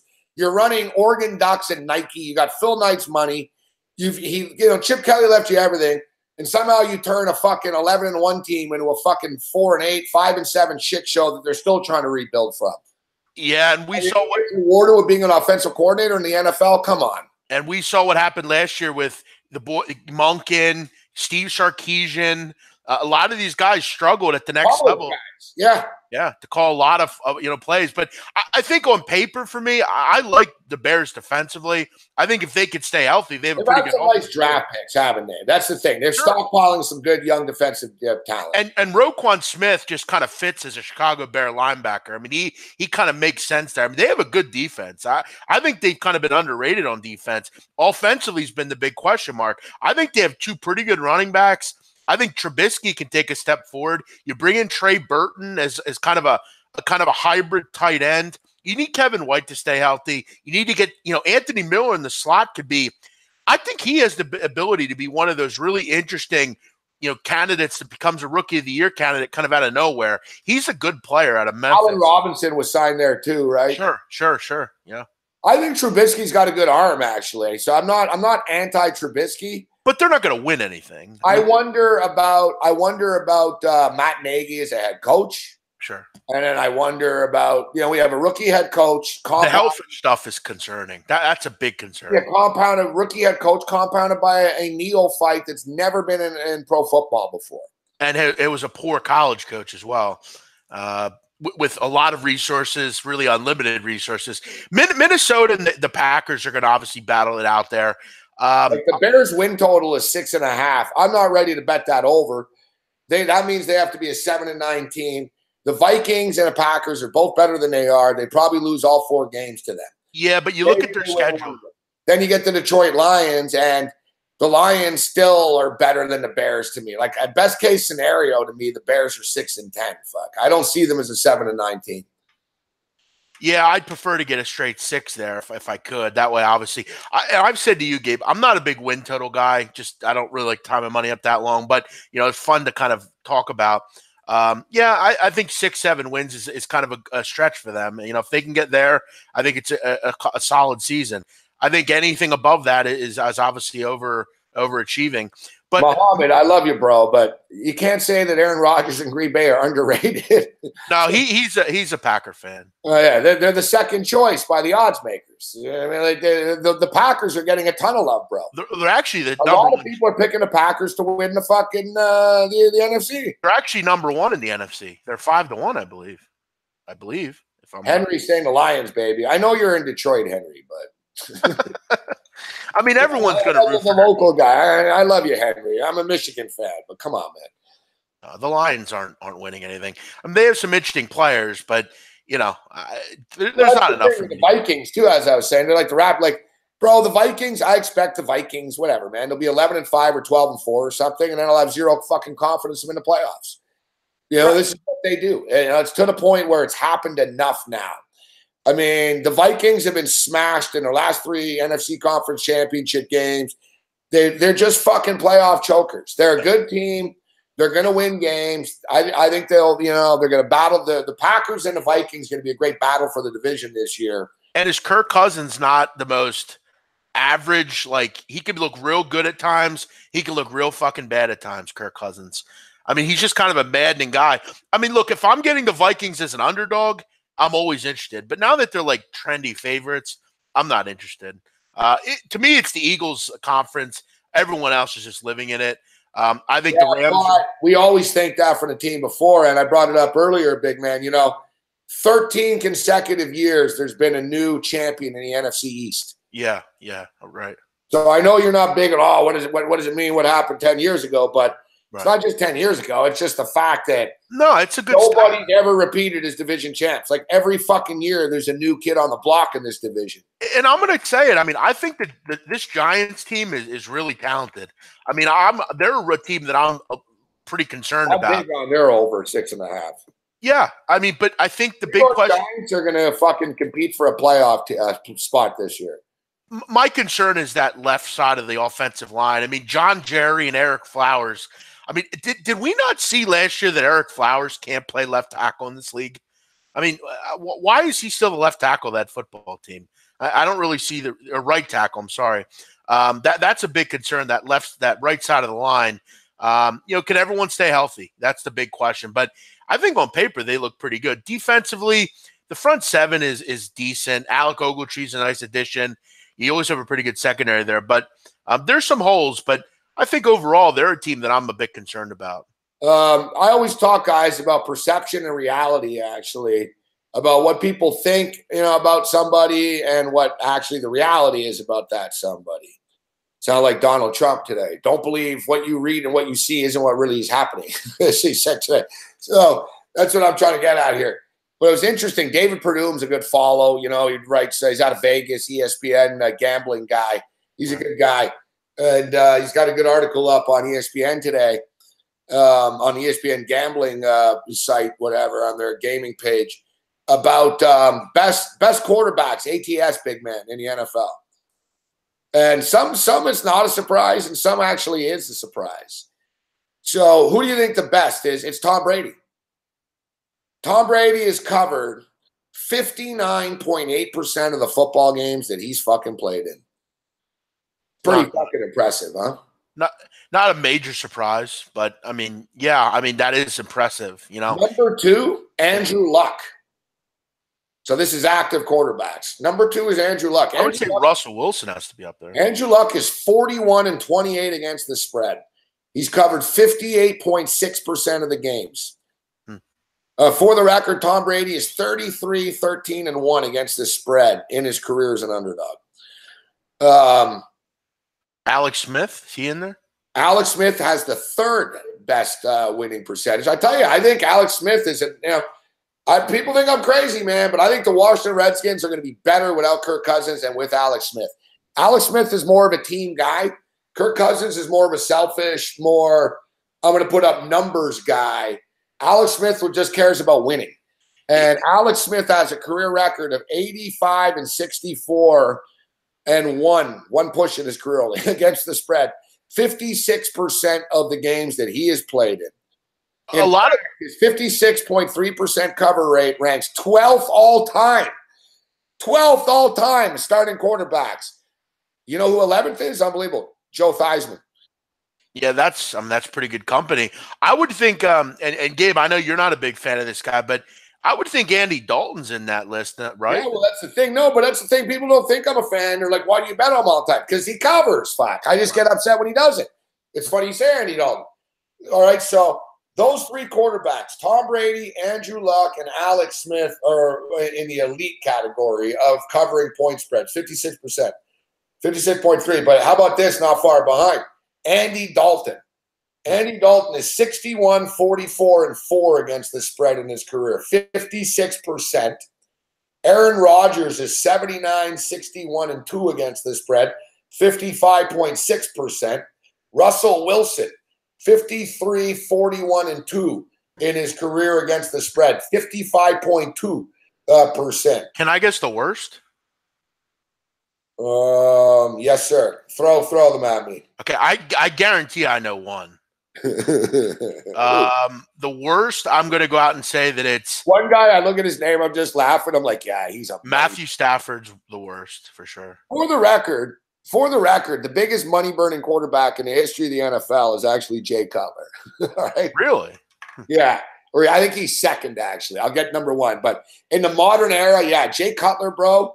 Jay Cutler's only covered like 34% of the games he's played. Matt Stafford's got to be really bad. I mean, he's got. This is one of the worst guys here. He's got a hot wife, Texas A&M. Tannehill. Yeah, Jameis Winston's in there too, I'm sure. Yeah, Ryan Tannehill. Yeah, Tannehill's a loser. Has only covered 46% of the game. So if you blindly bet against Tannehill, you're winning 54% of the time. I mean, that guy never plays either. Jameis Winston. How about this? Ryan Tannehill is 12 and 20 as a favorite. The worst record out of any current quarterback in the league now that Jay Cutler's retired. Think about that, guys. I don't want to depress my man Lucas. I love you, Lucas. Big Dolphin fan, man. But yeah, I'm just spitting facts here. Ryan Tannehill is 12. He's 12 and 20. So in other words, when the Dolphins are favored with Ryan Tannehill, fucking take the points. Speaking of Jay Cutler, what's he up to nowadays? What's he do now? He's doing a reality show with his wife. Jameis Winston has only covered 44.4% of the games. The Bucs have been favored only. This is hard to believe, guys. Like this is perception of reality. I never would have guessed this. How many times do you think Jameis Winston's been favored in 3 years? I don't know, maybe 12 times. That's a good guess, 12 times. You've got to be reading this. Oakland ties it. Swear to God, I'm not. Wow, really? I have them tonight. Good shit. Oakland maybe. Oh, me too. I'm on them. I got Oakland and I got Milwaukee, both needing comebacks. Come on, fuckers. So, yeah. So, Jameis Winston's only been a favorite 12 times in his career. He's only covered 3 times. Like, think about that. Really? Jameis Winston's only covered 3 times in his fucking career as a favorite. Really? Yeah. He's 3 and 9 against the spread as a favorite. Jesus. Yeah, I had a lot of higher hopes for him last year. And here's Matthew Stafford. Yeah, the worst. Matthew Stafford has only covered 42.4%. Jesus. Only 7 quarterbacks with at least 40 starts have a losing record against the spread. Stafford is the worst of the bunch, especially as an underdog. The Detroit Lions are 23, 35, and 2 against the spread with Matthew Stafford as an underdog. The worst mark out of any current quarterback in the NFL. Jesus. Yeah, I figured he'd be one of the worst. And here are the new kids on the block where, you didn't have what was the credibility for like to be in the elite. You needed to have like 100 starts. Fuck. All right, so here's the all-time. Wow, Jay Cutler, and let me take a guess, guys. So I said Jay Cutler was number 2, right? I said, yeah, someone else is right there with him. Who besides Jay Cutler is the worst quarterback in the history of the NFL against the point spread? Mark Sanchez. I like to guess, but it's not Sanchez. Let me look at the chat. Is it one of those like shitty quarterback kind of guys? Like the McCowns or somebody? No, it's a guy that he was only around for a few years. He was actually like really hyped. He wasn't bad at first. I don't think anyone will get it. I guess Mark Sanchez, but JP Lossman. I love that answer. Fitzpatrick? Ryan Fitzpatrick, actually, he's on this list, but Bledsoe, no. Tony Romo was actually pretty good against the spread. Elway was good. That's actually pretty good. Rex Grossman.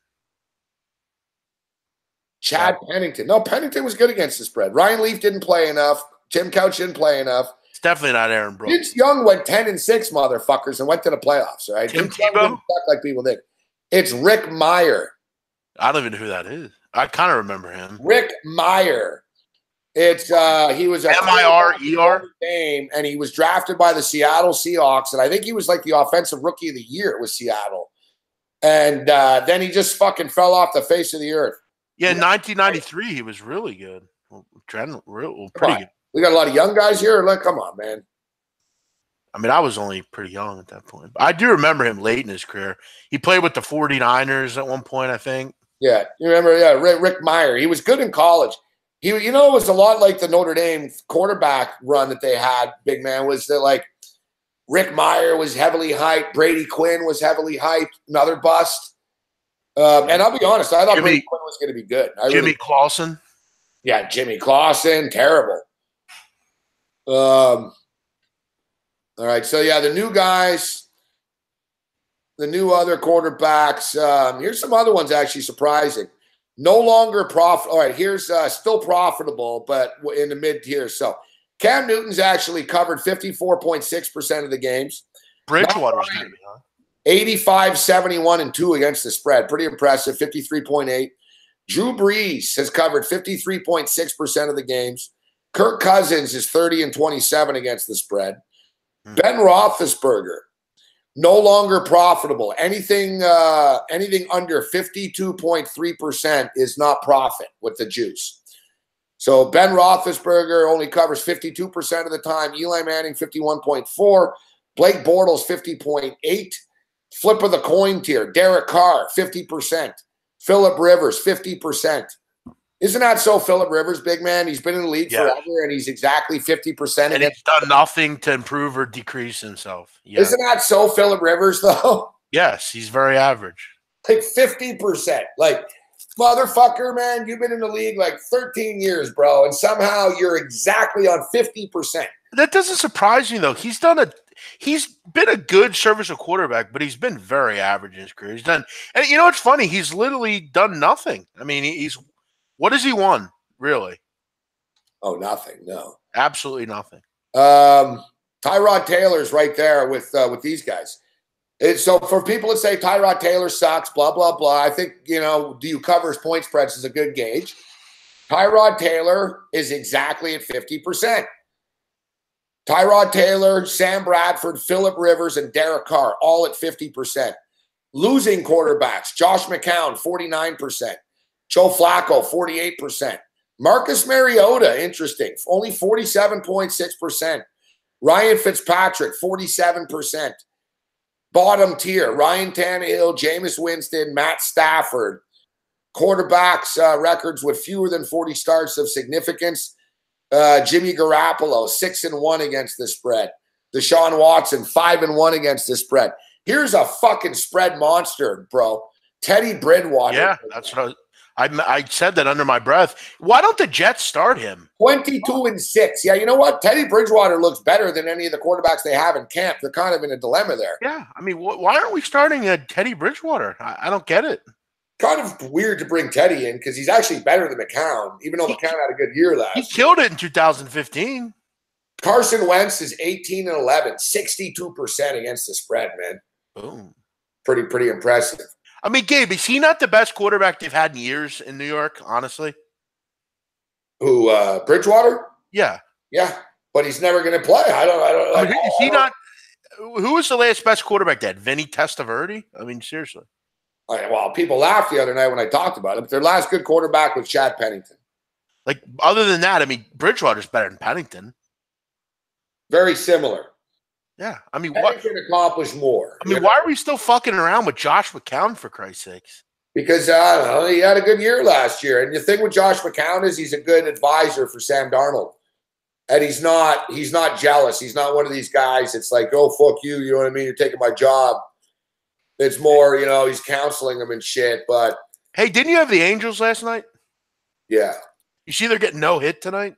No, I had them the other night. I think it was 2 nights ago. Was it last night? I don't even They're getting no hit tonight. They're getting no hit Yeah, against fucking the White Sox. by the Chicago. The Chicago Rodon. White Sox couldn't no hit a fucking double-A ball team. They might tonight. Bottom of the 6th, no hitting. All right, so let me just rattle off. Here's a couple of interesting other NFL tidbits. I brought up the Raiders travel the most this year, 31,000 miles. Carolina will travel the least. All right.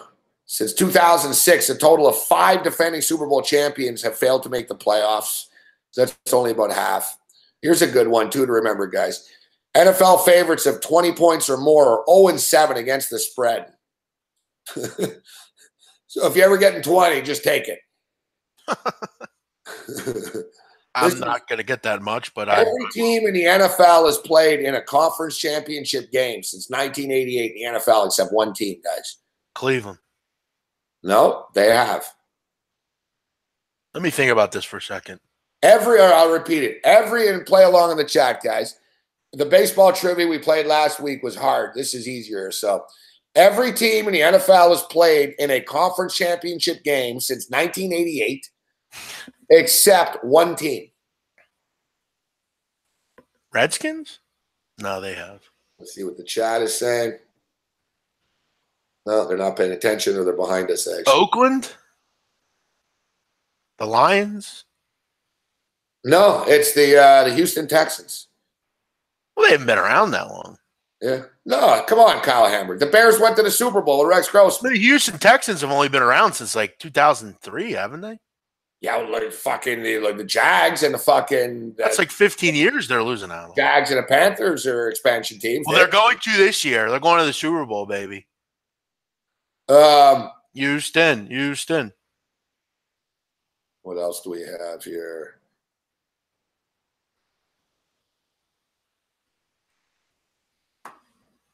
I have an interesting trivia one here that's fucking kind of a weird one.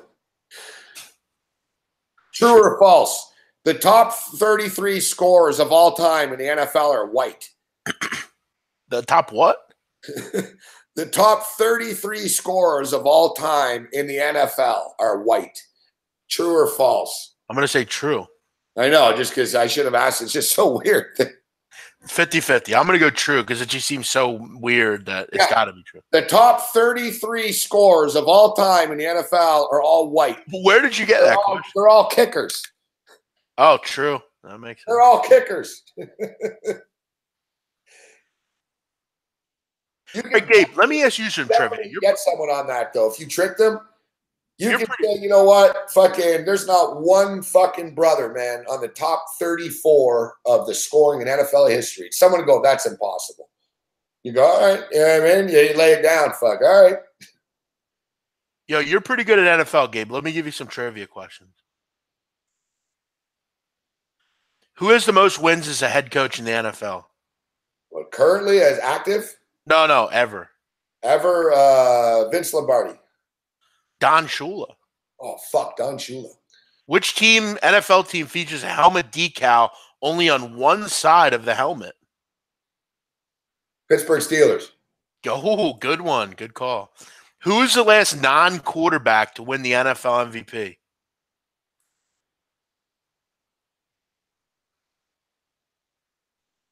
Fuck. I should know this. Fuck. Who is it? Adrian Peterson.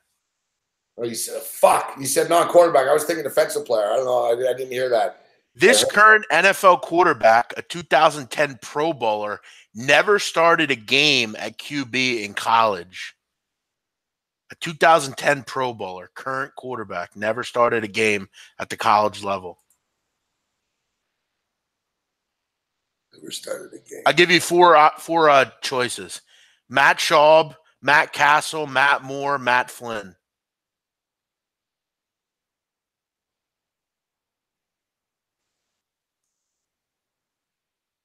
Matt Castle.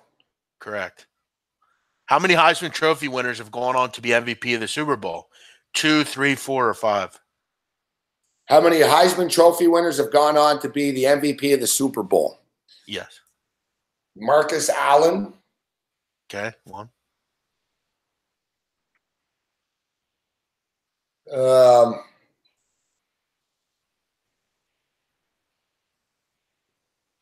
I'll be here all night. Look at the chat.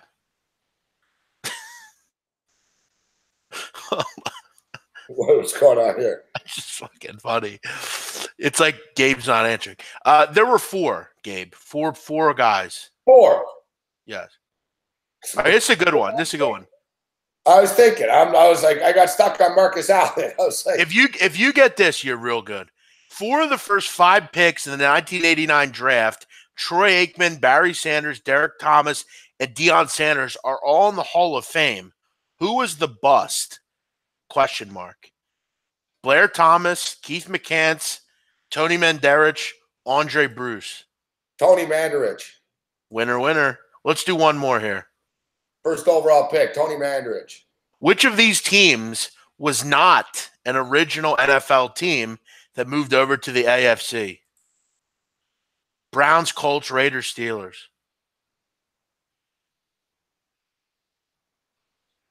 Browns, Colts, Raiders, Steelers. Raiders. Ding, ding, ding. Yeah, pretty good. Raiders were AFL. You're pretty good. Settle down, chat. I could do better. It's kind of whatever. I'm not good with years and shit. Yeah, you're pretty good, actually. Who's the only player enshrined in Canton and in the CFL Hall of Fame? Warren Moon. Yep. That's a Now lot. I'm getting warmed up a little bit, right? I'm not in football mode here. All right, let's do a couple more. This state has produced more Hall of Famers than any other state. Texas. Nope. Florida. Nope. Fuck. No, I don't know. Where am I right now? What state? Pennsylvania, really? Fuck yeah. Eh? Yep. You know what? Everyone talks about Texas and Florida from a collegiate level, right? All the high school and the we got a lot of good Pennsylvania. I'll tell you, if you look at overall NFL grades, Pennsylvania, man. A lot of Pittsburghers. Joe Montana, a lot of great quarterbacks from Pennsylvania. Joe Montana's from Pennsylvania. Dan Marino. Dan Marino's from Pennsylvania. Jim Kelly's from Pennsylvania. Mm-hmm. Let's try to think. Who else is from Pennsylvania? Dan Marino, Jim Kelly, Joe Montana. Jeff Hostetler's from Pennsylvania. Joe Namath, from Pennsylvania. Joe Namath from Pennsylvania? I don't know that. Joe Namath played for Alabama. No. Johnny Unitas is from – oh, yeah, he is from Pennsylvania. Joe Namath went to Beaver Falls, I believe. He did, eh? Yeah. Johnny Unitas is from Pittsburgh. Johnny Unitas, huh? Here's another guy. Rich Gannon is from the Philly area. Man, when you got Johnny Unitas and Joe Montana, Dan Marino, and Jim Kelly, you're winning. Matt Ryan. Like, they replaced the better quarterbacks, fuck. Matt Ryan, he's from Pennsylvania. Yeah, Matt Ryan. He's from Philadelphia, right? Yeah, well, close. Exton, not too far away. Yep. There's actually a lot of good quarterbacks in PA.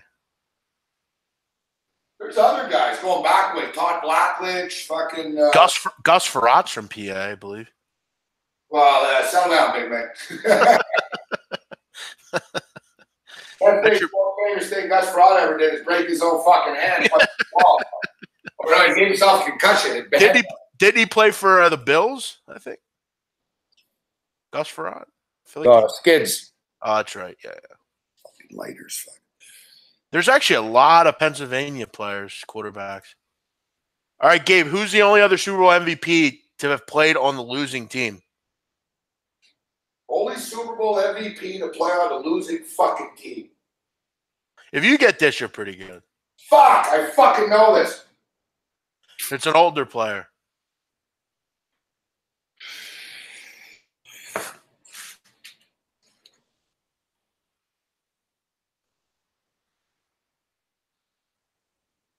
Fuck, I don't know. Who is it?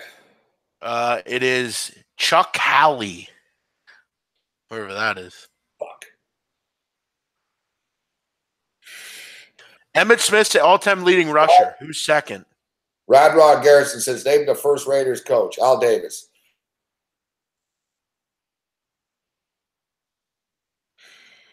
Gabe, who's this one? Who's the second leading rusher of all time? Walter Payton. Yes. This is the only team not to make the playoffs this millennium. This is now different, but up until this year. No, it was the Buffalo Bills, yeah. Yep. Yeah, because the Cleveland Browns made the playoffs in like 2002 or 3. This guy holds the single season record for touchdown receptions of 23. Jerry Rice. Nope. Randy Moss. Oh, fuck. In the 85 draft, the Niners traded picks with this then hapless franchise to move up to take Jerry Rice. Who was it? Fuck, I don't know that. What if they would have? New England. New England, up. At that point, they were hapless. I didn't know. Who holds the record for the longest field goal in NFL history? Just happened a couple years ago. The motherfucker in Denver there, but Matt Prater. yeah, that's bullshit though. It's altitude. The real fucking guy is it's Stannerud. Fuck. What about Jake Elliott this year? He had a pretty long one. These guys doing the elevation and shit. The real guy that did it would have to flip. Fuck. CBS paid a record $550,000 fine after this musician had a wardrobe malfunction. Who was it? I was there. Chad Jackson. Scott Norwood's ride right miss to end the Super Bowl was no chip shot. How long was the attempt? 47 yards. He would have hit the. He would have missed the longest field goal prop. You know what's funny too? 47 yards is that Scott Norwood was like fucking near perfect from 45 yards and in. Yeah. And anything from 45 after. And Thurman Thomas told Jim Kelly in the huddle this. Thurman Thomas told him, there was like fucking 13 seconds left or something. And they were in the huddle and Thomas told them, listen, we need a couple of more yards. We're not, you know what I mean? He needs a little more. Because in the old days, there was AstroTurf, right? Sure. He used to kick on turf. He wasn't a grass kicker, and he used to struggle on grass. And this Super Bowl was in Tampa. It was on grass, and we all fucking knew this, and I fucking knew. I was like, guys, you need a couple more fucking yards, man. And I got fucking wasted with Thurman Thomas once, and he told me the real story. And he said, I fucking told Jim to get me the ball one more time, and I told Kelly in the huddle, I'll get it out of bounds. Don't worry, I'll get it out of bounds. And Kelly ignored him. Fuck. Kelly said, "Sir, no time." And fucking, they set it up and whatever. If the Bills would have gotten like 3-4 more yards, he would have made the kick. Damn, so Jim Kelly fucked it up. Well, Norwood was unfairly blamed. The Bills couldn't stop the run, big man. The Giants had the ball for 41 minutes. Fuck. The Bills set a Super Bowl record. They said they scored a point a minute. They only had the ball for 19 minutes, and they scored 19 points. But the Giants dominated on the ground. Like, the Giants just played keep away. They kept on getting fucking, like, it was like 3 yards in a pile of dust shit, right? And it worked. Fuck. They kept the Bills' offense off the field. That was Parcells' game plan. Yeah, Gabe, listen to this. After the Bills waived him, Norwood initially returned home and disappeared completely for several years. Yeah, on a farm in Virginia. Eventually becoming an insurance salesman and returning to Buffalo as a real estate agent in 2002. Jeez. We got a tweet today. Yeah, Otis Anderson. Fuck. You know what's fucking crazy too? How life changes for people. In those days, remember they said, "I'm going to Disneyland." Yeah, sure. When they would be the MVP, Thurman, they had the commercial done for Thurman Thomas. Really? I got goosebumps now. It's so sad. Like, they had the commercial done. It was done. They jinxed. It was like they were like, the Bills are going to win and Thurman Thomas is going to be the MVP. And they had the commercial of like all the montage of all the plays. Thurman played his ass off in that Super Bowl. They had all the plays that he made in the Super Bowl. And yeah, if the Bills were going to win, it was crazy. The Disneyland crew were right fucking there, man. And they told Thurman, like they told him before. They basically said, this kick goes in. Get ready. Fuck. You're going to Disney fucking land. And fucking, he was all excited. Like, oh, fuck, man. This is crazy shit. Fuck. I'm going to win the Super Bowl. I'm going to look into the camera. I'm going to Disney World. You know what I mean? Yeah. And the kick missed. And boom, they put the camera in Phil Sims's fucking face, I think. Fuck. God, what a mess. Oh, just winning MVP. I think fucking Phil Sims, the cocksucker. They totally jinxed him. Maybe it was the time. That's the thing. Phil Sims is such a fucking bad analyst, but the motherfucker did go 23 or 24 in the Super Bowl once.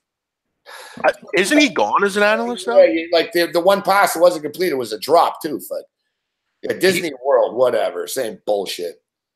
Same thing. It's a cold world, fuck. Come on, Brewers. First and third, no outs. Let's fucking go. What's going on with the A's? Did they tie game, 10-10. They'll tie 10-10. 3-2 for the Giants over the Mariners. Bro, the A's were down 10-2. Yeah. What a joke. Baseball's never done, huh? Washington and Milwaukee, 4-4 right now. They're in the 10th. Brewers have the bases loaded. No outs. Nobody fucking out. Come on, Brewers. It's hard to fuck this up unless you hit it right back to the pitcher. Yeah, I mean, I've seen for the San Francisco Giants right now. They're in the 6th inning. 4-4. Holy fuck! The Dodgers and the Phillies are still playing. I thought that game was over. Someone said the game was over. Stop doing that in the chat. Someone said that game was over. Chat shit with the scores. You know they're still playing. It's 4-4. Someone said game was over. And they're in the 13th inning. Feels like they should be further along than this. If the Brewers fuck this up, I mean, come on, man. You can't fuck this up, can you? No. There's there's like 72 options on this play, big man. And a double play would just 8 of them get a run home. You know what I mean? Double play. A strikeout double play would just be complete. The worst case scenario, if you want to know, is a fucking quick one comebacker to the pitcher. Boom. Fucking he goes home. Boom. They throw it to first. Boom. Double play. Nobody scores. Yeah, just put the ball in the outfield. There's a bad case scenario. The first batter just struck out. Now a double play is in play. Just epic. 3 pitches, fucking loser strikes out. 3 pitches. Fucking, what a joke, Travis Shaw. Bases are juice, bro. Work it a bit. Fucking Christ, man. The guy strikes out on 3 pitches. Just I'll pop a stream open for you guys here. Just get a little feel. Yeah, I got it on my phone. Blackout restriction. What the fuck are you talking about?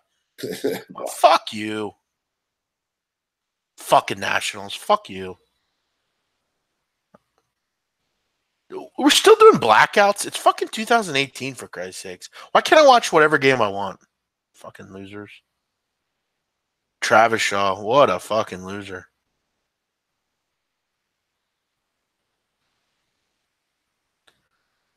Wow. Holy shit. They're going to screw this up. I know it.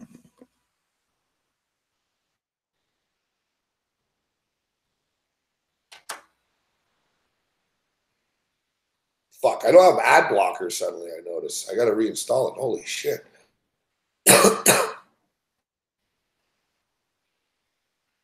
Here comes the double play to end it, surely.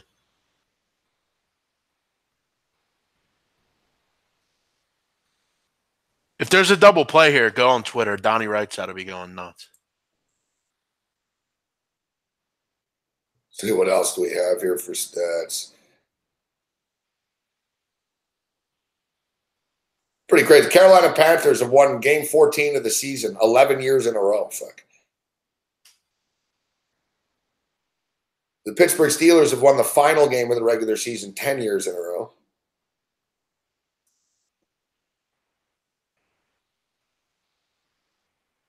Mark Davis, the owner of the Raiders, fuck, is worth $500 million, but drives a 1997 minivan. Still has a 2003 flip phone. He eats at Hooters every Tuesday night for $12.99, and he travels back and forth from Vegas. I hate those cheap bastards. Expend a little money, for Christ's sakes. What the fuck are you saving it for? Maybe you should get a fucking new haircut. That would make sense. This is something that I guarantee nobody fucking knows. Jesus Christ, this is weird. NFL quarterback Russell Wilson can trace his family lineage back to 5 524 AD. Winner. Yes. Winner. Brewers. Yes. Yes. Gabe. To Arnulf of Mets. That's some fucked up shit. Yo, can you send me that? I'd like to read that.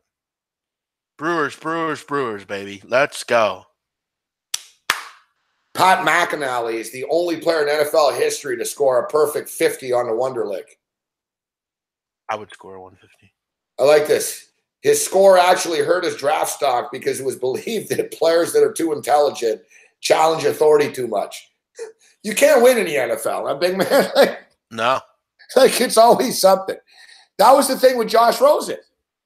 Remember, we talked about it. It was like, remember, people were like, I don't know, they're anti-Semite. He's Jewish. They're like, they're like, wow, there's something about him and shit. And basically, the knock on Josh Rosen and why he fell in the draft. This is how crazy the NFL fucking scouts and GMs are. This is how stupid they are. Josh Rosen fell in the fucking draft because he was too smart. They thought he was going to question authority down the road.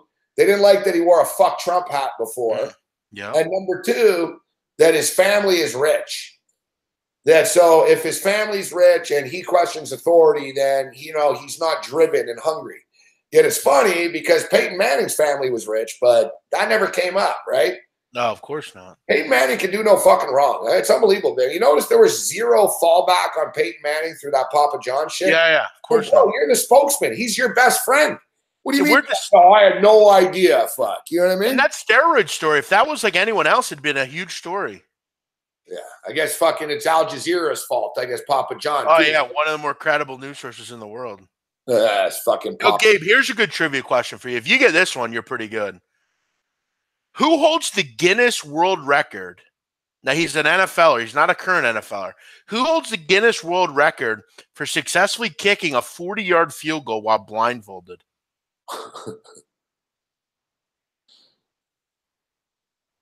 I'll give you a hint. He played Randall Cunningham. No, he played in the NFL and he was a punter. He was a punter, huh? Yeah. Ray Guy. Pat McAfee. Fuck. He's a weird sort, but he did that. A's with a little something brewing here, Gabe. Good. Let's get that shit. Come on, A's. Let's fucking go, A's. All right. One thing we might want to bring up, we're talking NFL football, but remember last week I was tweeting out about Alphonso Davies, and people were telling me settle down this and settle down that. Well, I don't think we were telling you to settle down. I think we were just telling you that I don't know that he makes Canada better, but yeah, it was a good call by you. I mean, going to Bayern Munich. I'm not sure how much he'll play, but well, clearly, he's 18, but sure, could be clearly. Look, he's going to be 26 in 2026. It's 8 years from now. Oh, sure, he'll be in his prime. There's an opportunity for this guy. Boom, boom. Chris Davis. I have him on my DraftKings team too. What, he had a home run? Yeah. Yes. Boom. Gabe, can we talk, by the way, speaking of Germany, can we speak about Mesut Ozil? Yeah, we'll get to the Ozil stuff, but I just wanted to say with Davies. Hey, guys, 18 fucking years old on Bayern Munich is quite an accomplishment, man. No, that's really impressive. Seriously, for them. And you know what's even crazier? He's for real. Fucking Paris Saint-Germain wanted him. Yeah, He made a last-second offer to him, but it was too late. The paperwork, they waited too long. They missed out, and they offered fucking $4 million more. They offered $16 million. This is where the MLS is just a complete joke. I mean, this guy has like 3 goals in the MLS.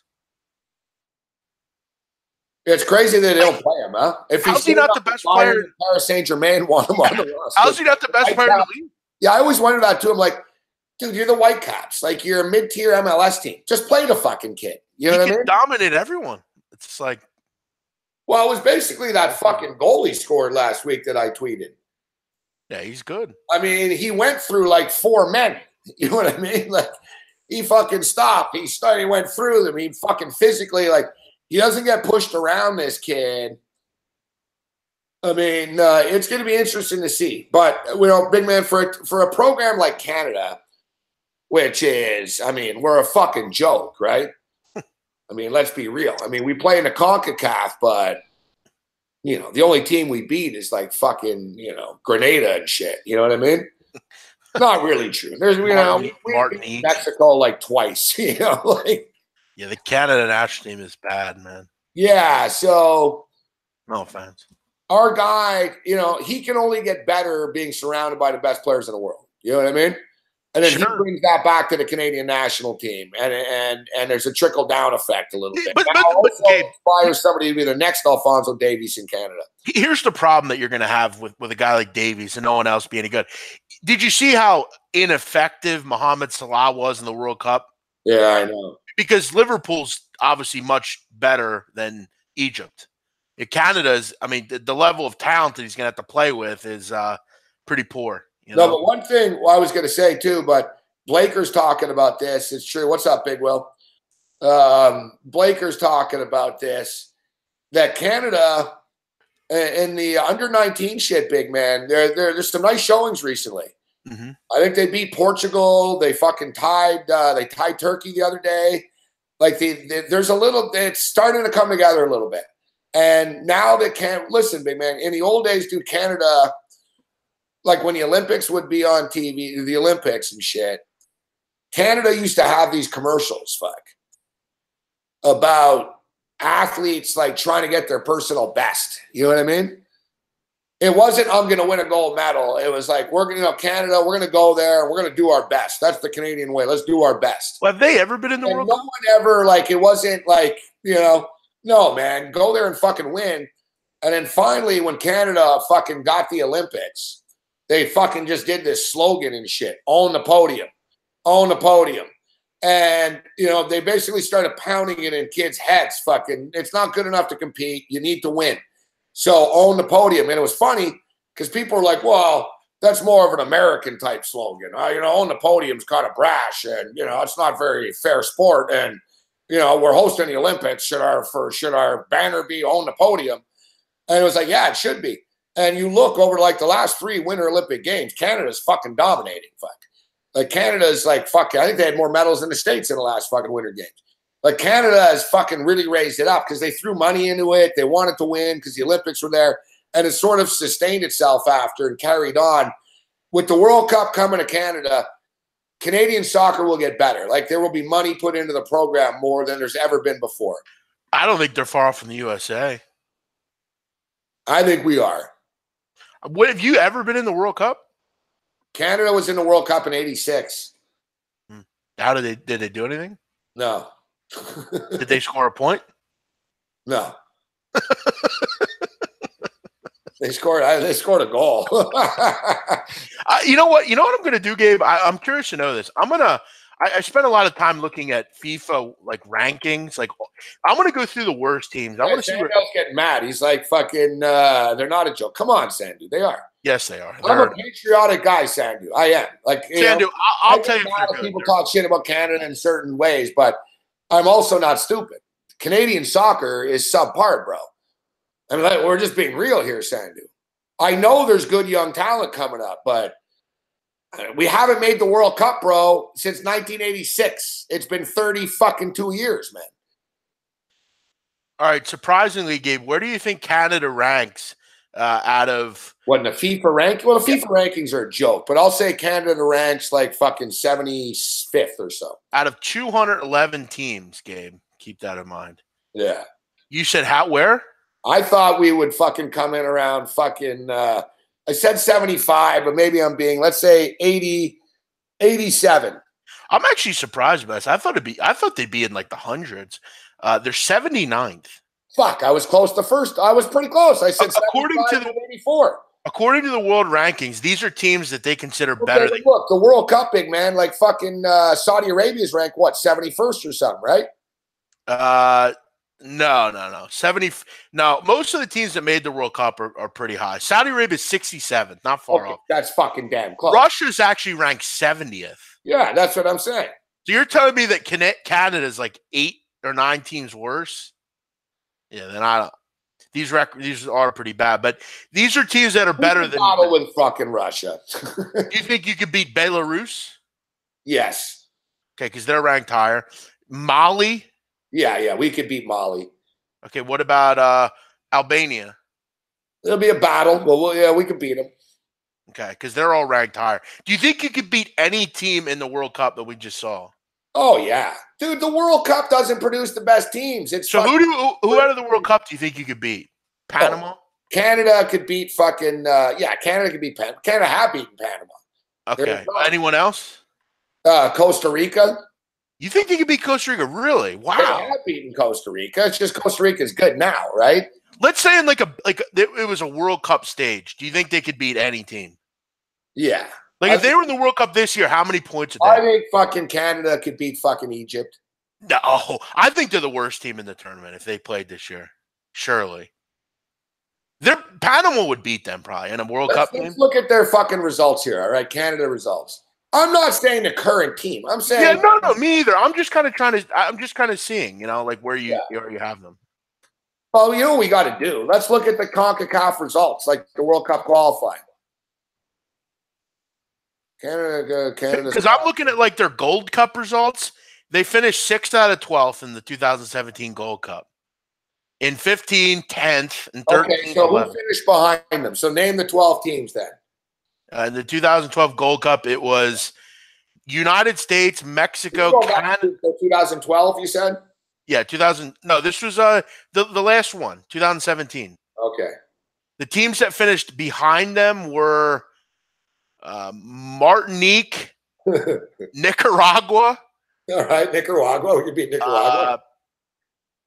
Honduras and French Guiana, sorry. And who was ahead of us? Who was ahead of you? The United States, Panama, and Costa Rica. Costa Rica, yeah. So you basically are in the same group as, get this, Gabe, French Guiana, Martinique, Nicaragua, and Honduras. Yeah, but you know what? It's kind of bizarre because they fuck those teams up, right? So they're kind of tweeners. You know what I mean? Canada will kick the shit out of the. But what do they lose to the good teams? That's what I'm saying. What are the scores? You know what I'm saying? Yeah. When Canada plays the USA, they lose fucking 2-0 and shit. They lose, 1-0 or 2-1. They don't get smoked, Let's take a look at their latest results. Okay, these were full-time results from qualifying. Where are we at here? Let me find them here. Round 4. Let's look at that. Qualifiers. What is this bullshit? Well, here we go. I got it. All right. 2016, they beat El Salvador 3-1. Beat Honduras. Big win right there. Lost to Honduras 2-1. All right. Mexico beat them 2-0. Okay. Not 4-0, 2-0. So they beat El Salvador twice, 3-1 and 3-1. So we got El Salvador's number. You drew with Belize recently. That's not too good. You beat Dominica 4-0. Damn right we did. Not a lot to be excited about here. Let me get some other results. I'm not sure. Oh, this is for. Yeah, that was to qualify. Nicaragua doesn't even play. Settle down, Drew Martin. Yeah, Nicaragua's pretty bad. Blaker says Alphonso Davies is better than anybody on the American team. No, he's not. He's not better than Pulisic. I don't agree with that. But other than everyone else other than Pulisic, I would agree. See, you just so Sandu, you're saying they're not a joke, but you're telling us they lost 8-0 to Honduras once. I don't remember them losing 8-0. Hey, settle down, Matthias. That's not true. You at MMA? Canada's had. Is Canada any good at baseball or anything? 2 of the last 3 fucking top picks. 3 of there's going to be another top pick in the NBA draft from Toronto. 2 of the last 4 picks in the NBA first round picks, and first overall pick for fucking Toronto. Now, Gabe, keep in mind, listen to this. In 2016, they were ranked 117th in the world. Now they're up to 79th. So they've made a little bit of move. Yeah, you're going to see. And we'll be talking next year, and they're going to be up to in the 50s. No. No, I do think this is probably the best time for them lately. No. So what about their youth team? I'm looking for that here. Hang on. I mean, they haven't qualified for the Confederations Cup since 2001, and when they qualified there, they finished 7th out of 8th. Summer Olympics haven't qualified since '88 in soccer. Canada. I mean, Gabe, in the 2015 Gold Cup, all right, get this. These are the teams that finished below Canada. El Salvador and Honduras. Everyone else finished higher. Haiti finished higher. Jamaica finished higher. I mean, dreadful. Jamaica aren't bad, though. No. Actually, they do, Drew Martin. Settle down, Drew Martin. Well, we've established the point that Canadian soccer's got some problems. Well, actually, according to Blaker and to Jay Sandu, they're pretty good. Jay Sandu, I'm willing to bet you that they don't win more than a game in the World Cup or whatever they are in. What, Canada in the World Cup in 2026? Yeah, and I don't even know what the team will be. Will they win a game? No. Depends on their group. They'll be the worst team, surely. We can't. First off, it's 8 fucking years away. True. A lot of shit. And secondly, big man, there's going to be 64 fucking or 48 teams in the fucking tournament. 48 teams. Really? Is that true? Yeah. Yeah. They're expanding the World Cup to 48 teams in 20. Let's think about this, Gabe, a little bit. Where do you feel you'll be in 8 years? Do you think you'll still be doing this? Time goes by fast, so yeah. You'll be an SBR? Well, I don't know. I imagine shit will change. Like these, it'll be cooler. Like we'll be doing shows on fucking like people's walls, like a hologram. Yeah, they can you can see them. Yeah, like it'll be like I'm sitting there right with you. You know what I mean? It'll be like a hologram or something. I got the future of technology, but I won't ever really stop doing these things. But maybe as I get older, if I had more money, I would go into fucking. How old are you, Gabe? 47.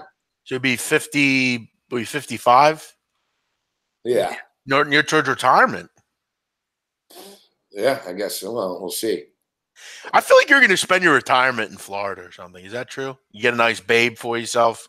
Nah, I'm not a big Florida guy. Well, somewhere tropical, let's say. Yeah. Okay, I could see you. You know where I could see you living, Gabe? Truthfully, I could see you in like Cuba, like just chilling, with like a cigar. You got a nice Latina honey on your arm. Some sofrito. Yeah. I love it. I think it could be great. Playing a little racquetball or something. I like it. Exactly. Matthias, settle down, Matthias. It's like call bet 365. Canada to win 2026 future odds. We said, could they win a game? All right. They could beat fucking Liechtenstein or something. Yeah, Liechtenstein's not going to be in. Look at this. We got one thumbs down. You can't get a perfect game here, huh? It's got to be Shermanator. Right. Hey, these are the teams that I think like Canada could be. They could beat like Fiji and Nepal and Tahiti, maybe Gambia. They're going to have to fucking do better than that. Fuck, they're going to be in the World Cup. Like they could beat Djibouti, I think, or Bangladesh. Of course they can. Yeah, Cayman Islands. The worst team in the world, Gabe. You know who it is? These are the 5 worst teams in the world: Anguilla, Bahamas, Eritrea, Somalia, and the worst team in the world, Tonga. Tonga, huh? Tonga is the worst team in the world. Yes. Probably they're good at rugby. Yes. There's a lot of Caribbean and tropical places in the bottom. Somalia is also bad. All right, men's national team. I'm looking. When's their next fucking coach? When's their next game here? Canada? Yeah, I'm looking here right now. Probably not for a while. No, they got to have a game. National team. Buy tickets. All right. No, their next game is against it's September 9th against the U.S. Virgin Islands. No, in the Nations League. Yeah, and also Sunday, September 2nd against Brazil. Hey, Gabe, listen recently. A couple friendlies. Canada beat Jamaica 2-0. Beat El Salvador, lost to El Salvador 1-0. And beat New Zealand 1-0. They're on the rise, I'm telling you. Listen to this Nations League. Listen to these opponents, Gabe. U.S. Virgin Islands, Dominica, and St. Kitts and Nevis. We should be able to win this. It's at BMO Field here in Toronto. We're going to be champions, Nations League champs. Yeah, if you can't beat Dominica, St. Kitts and Nevis, and U.S. Virgin Islands, then you don't belong. St. Kitts and Nevis, where the fuck is that? Caribbean. Playing Brazil, though? I see them playing Brazil here. Not that I see. The only other women. It's the women. Yes, yeah. I hate to be politically incorrect, but fuck, Christine St. Clair looks like a man so much there that threw me off. Because I was wondering, it says number 5 ranked Canada versus number 7 ranked Brazil. And I'm like, in what fucking standings are fucking Brazil like not fucking better than Canada? It's women's soccer. Hey, Gabe, you might have a chance of getting this ranking moved up a little bit. You should have 4 easy wins here between these teams. French Guyana, I mean, you should beat them too. Yeah, you're right. October 16th, BMO Field, Toronto. You got to go to that game. Yeah, I probably won't be here by then. Dominica and Canada. It's funny. I was just talking about Dominica today. You can buy a passport. They'll sell you a citizenship there. $100,000. It's funny on YouTube or on Wikipedia. The Dominican national football team has never qualified for the FIFA World Cup. Yeah, no shit. Never qualified? Dominica. No. Surprisingly, they've never qualified. I was going to say, I don't think the Dominican Republic have either. Yeah, we definitely know Dominica hasn't. Dominican Republic, they're not into soccer. They play baseball. They're baseball. Yeah, it's a base. They don't play soccer. All those places. Cuba, they don't play it really. Cuba's got a decent, Cuba's Olympic team is all right. But yeah, Cuba's 181st in the world. Pretty bad. Who is Cuba? Cuba, yep. Yeah. Aruba, 188th. No, the Caribbean, they're into baseball. They like basketball better even. You're right. Like, the Cuban and boxing, right? Cuban boxing. Oh, sure. Legendary, right? Yeah. Damn, there are some weird teams on here. Like, Gabe, where the hell is New Caledonia? I know everything about geography, and I don't even know where that is. Like around Spain, one of those knockoff islands or something? I'm about to look that up. New Caledonia. Where the hell is that?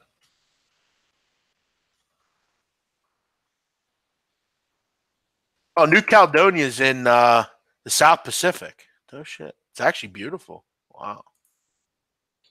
Damn, I might go visit New Caledonia. This place looks fucking sweet. I don't know, Kenkel. We'll see. Yeah, so what do you want to say about the Mesut Ozil stuff? So somebody in the chat just said that what's the guy's name? Erdogan fucking is supporting him. Yeah, no shit, he is. Fuck. Yeah, well, I think it's a sad day for Russian or for German football. I really do. I think it's really sad. I think it's disloyal. I mean, where is the loyalty to Mesut Ozil? This guy is. Yeah, but he quit, big man. They didn't do anything to him. He's the one that's freaking out. No one said anything. Listen, this is exactly. No one in the fucking German Federation said anything to him. Why? Where's the loyalty? He doesn't like the fan reaction, and he thinks that he's. Well, they shouldn't like the fan reaction. This is everywhere in Europe, Gabe. The right-wing party in Germany is winning. They want that team to be all blonde hair and blue eyes. They don't want black players. They don't want Muslim players. It's like that everywhere. Switzerland has the same problem. All these nations do. Where is the integration? Integration is happening in football. We need to accept it. Yeah, I know. I hear what you're saying, but I think that we talked about it the other night. We went through this last night when I was talking about this. And Lukaku said the same thing, right? When we win, I'm Belgium. When we lose, I'm just Congolese that lives in Belgium.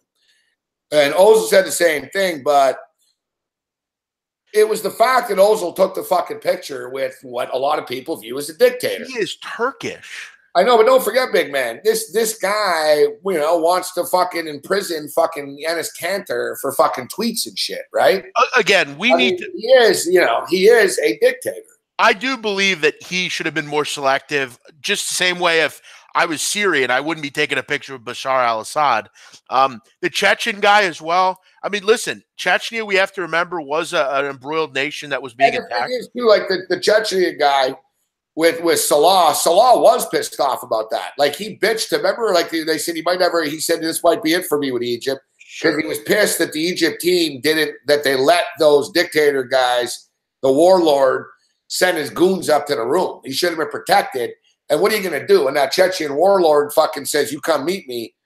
But Gabe, it's like saying no to Pablo Escobar. You don't have a choice at that point in time. But listen, Gabe, here's the thing that I kind of want to understand. Are you a warlord if you fight another country? And if you're getting beaten, are you a warlord if you're fighting back? Is that a warlord?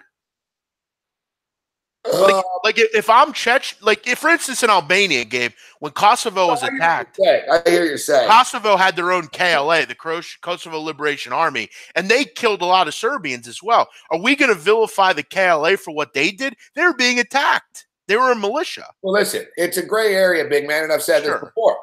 Like when you remember when people were saying you can't have the Olympics in Russia, they don't support gay rights. Right. And I said, what, you mean the same laws that they're on the books in 12 U.S. states? Essentially, Mississippi and Utah, the same gay laws. And basically, like, I remember during the Olympics, they're like, well, Russia's anti-gay because it's illegal to teach gay stuff to students in elementary school. Like, they got to pretend gay doesn't exist. Mm-hmm. Well, that's the law in Mississippi. That's the law in Utah. That's the law in all the Bible Belt fucking states. And Mike Pence is very. And honestly, like people said, well, there's human rights violations. Well, anyone ever been to Florida? I think Trayvon Martin probably got his human rights violated when he got shot in the fucking face by fucking George Zimmerman, who got off. Yeah. Right. I mean, so if we want to start playing morals about where games go, same with Qatar and shit. Well, they do this. I don't know. I didn't see Qatar's not the one that invaded Iraq. Fuck. Yeah, right. You know what I mean? Right? Like, if we want to start playing, I totally get that. But if you're a football association, Gabe, you need to stand up for your players. That's why you're there. It's like the fraternal order police. The fraternal order police in the States stands up for officers that are unfairly or even fairly breaking the law. They're going to stick up for you. It's like a lawyer. They need to step up for a guy that's done a lot for their country. Let me tell you something, Gabe. Without Ozil, Sammy Khedira, Boateng, all those guys, they're not winning the World Cup. So why not show some goddamn respect to a guy that's done a lot? Is Boateng like going through anything? I'm not sure. Or is it just Ozil? Is it just an Ozil issue? And is Ozil using this as, Well, look, Mikel Gundogan took a picture as well. Or Iko Gundogan took a picture as well. I mean it's like Matthias said, and you know me, big man, I'm very open to these things. Sure. But it's like Matthias said, he started 96 games for them. He's got 96 caps. Like, you can't, it's almost, to me, it's like Roseanne the other day. When Roseanne came out, and she apologizes, and she said she's getting off of Twitter, and then she's back, and she's sorry, but she's not sorry. So now her latest deal is she's not sorry, and she figures she's just going to get the Trump crowd, or she hopes to. And she said, the only reason I was fired by ABC is because I support Donald Trump. It's like, you stupid bitch, your show is about supporting Donald Trump. They put it on the air, fuck. You got the show because you supported Donald Trump. Like, you didn't get taken off the air because you supported Donald Trump. You got taken off the air because you're a racist cunt. You didn't get taken off the air because you supported Donald Trump. The show was about you supporting Donald Trump, and it had high ratings. They renewed you stupid skank. All I'm saying, and I want to ask you a question about Roseanne here in a second, but I think all I'm saying is I'd like to hear a little respect given to the guy, for Christ's sakes. I don't know the entire story, but to me it seems like they're not sticking up for a guy. It seems like you're right. I'll give you that. And how about one thing too? And I read a tweet. This was just from a random tweeter. It wasn't even an analyst or anything. And it wasn't like tweeted to us. It was just on, you know what I mean, on the trend. Somebody said, "Where's his teammates? Fuck. Like, how come no one on the team is stepping up for him? Nobody is." Listen, the right-wing party loves this in Germany. They want a state where it's – and you know what, Gabe? I'm aware of that aspect of it. This is no – I mean, Gabe, we remember Germany. What are they known for, Gabe? Back in the 40s. I mean, this is a nation that has breeded hate before. I mean, this isn't a first. Yeah, but I don't think it's fair. And I'm not comparing it, but I don't think it's fair because one guy has a problem to state that the entire German Soccer Federation is racist somehow, right? That's the thing. And then, people bring up, well, how come they left fucking Sane off the team, right? Sure. You go down that list. How come Thomas Mueller doesn't get vilified ever? Now, one thing about Ozil, I will say, is people talk about him like he was shit the whole time. Like you know what I mean? Like that's one thing. They've turned on him pretty fast. There's no disputing this. But I remember, big man, when Zidane won, all right, with France. And who's the other guy fucking on the team? Fucking Benjamin. What's his name? Fucking whatever. Anyways, I remember in France at the time, there was actually sort of a mini resentment, as you stated. You know what I mean? That was like, yeah, did France win or did Algeria win? You know what I mean? That was what, you know, that's what like fucking, you know, the sort of right wing and racist crowd in France, they weren't happy. It was too, you know, Muslim, I guess, or Algerian, and they didn't like it. Now you look at France and it's totally, you know what I mean? And it's funny because what's the guy? Trevor Noah, the comedian, the other day, he actually said, I want to congratulate Africa for winning the fucking World Cup. And yeah, I saw that. Yeah, people in France were pissed. They're like, they're not African, they're French. And then it's sort of like, well, I guess they're French when they win, right? Would Pogba and all these guys, would the attitude be the same against everyone, right? Listen, Gabe, I mean, a lot of people fail to understand Mesut Ozil was one of the most effective players for Germany in this World Cup. I mean, how come, like, I don't ever see Thomas Mueller getting vilified? Why does that ever happen? Without them, you wouldn't have won the World Cup. I mean, and a lot of these teams wouldn't win anything. So, you know, listen.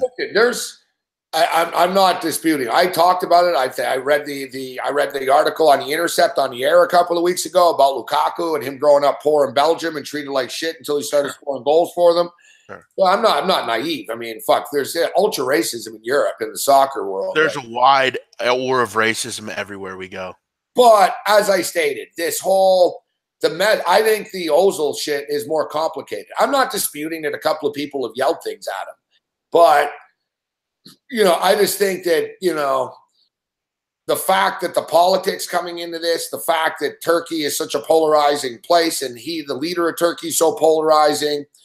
I mean, it's basically like taking a picture of the Passat with some people, right? Like, in some minds, he's, you know what I mean? He's not a good guy, right? So that's, you know, that's what set it up. But listen, there's double standards. And I brought a double standard up today, guys.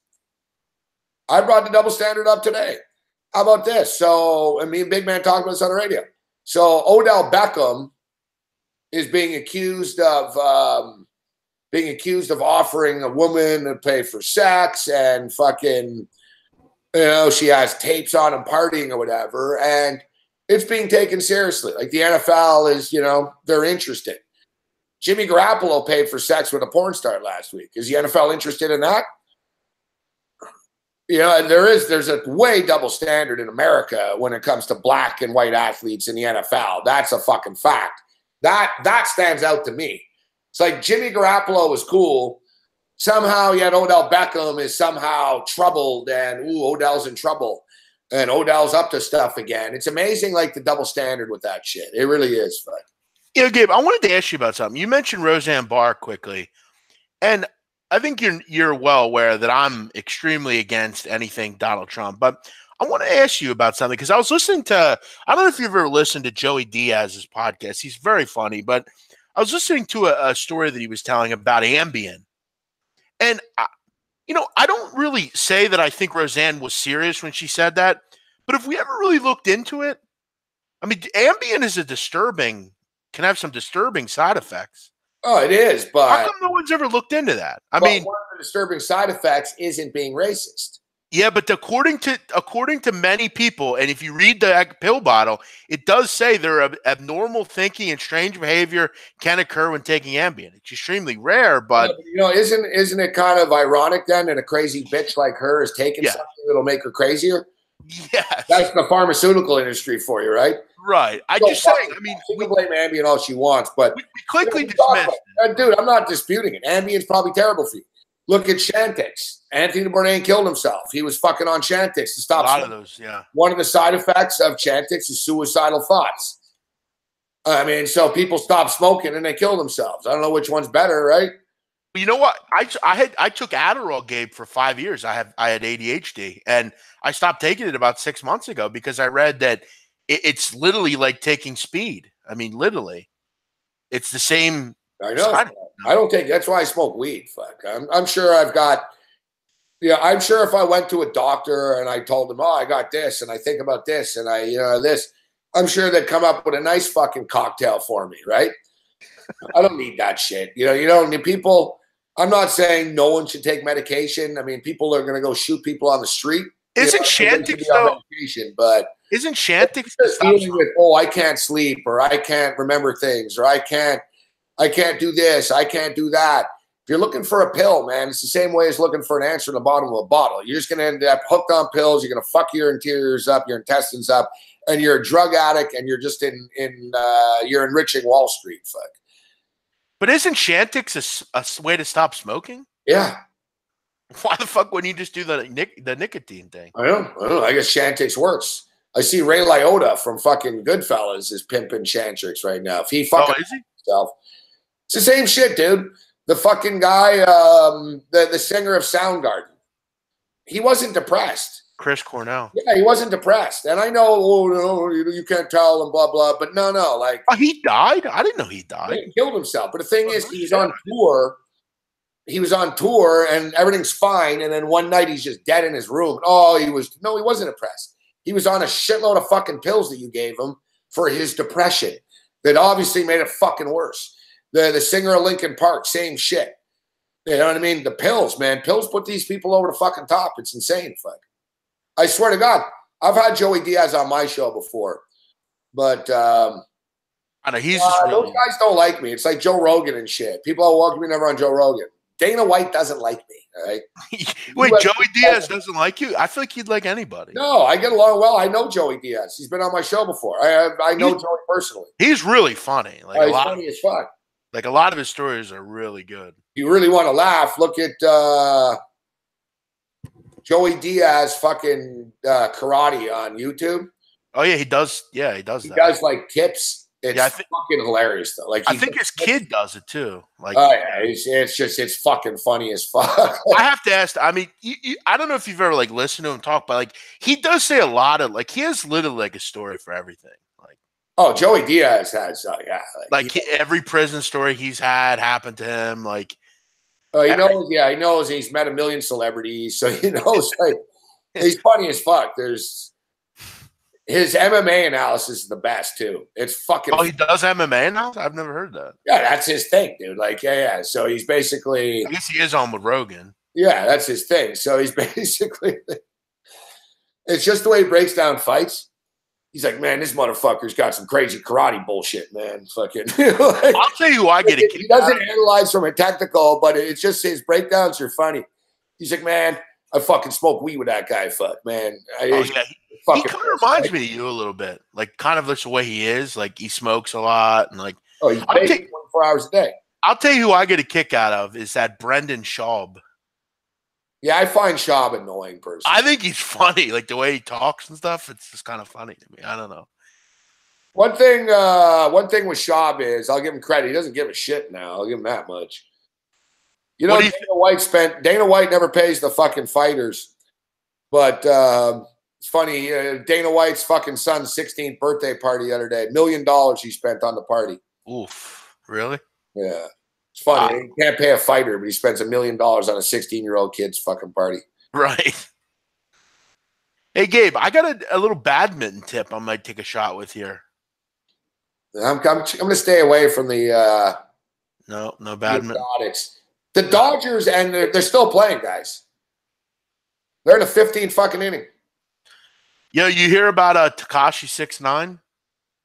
Yeah, I heard he got robbed. And it was all fake. But he lied. Yeah, so it was all fake. The whole what I originally heard was that his story was bullshit. That he fought them off and he ran, chased them, whatever. The NYPD fucking threw him under the bus. They're like, he's full of shit. Fuck, none of that happened. So and guess what? None of it happened at all. What happened? He was seen leaving his house also recently. I think today. With like all these security guys around him, and he had all his bling on, supposedly. Like, keep in mind, he claimed that someone stole it from him. Now, many people think it's bullshit because he released his song yesterday with Nicki Minaj, his new song, and it was obviously very odd when it occurred. Like, it was right before that. Why would Nicki Minaj be associated with this kid? I'll be honest, I've come around on him a bit. I mean, I think his music is fairly good. His personality's kind of annoying, but he has some. Dude, all these new punks, they're all just shitheads, faking shit, their money, their bling, and like Floyd Mayweather. Look at Muhammad Ali. Muhammad Ali, the greatest of all time, affected social change, stood up for things. Sure. Floyd Mayweather is fucking buying $8 million Rolexes and fighting with 50 Cent online.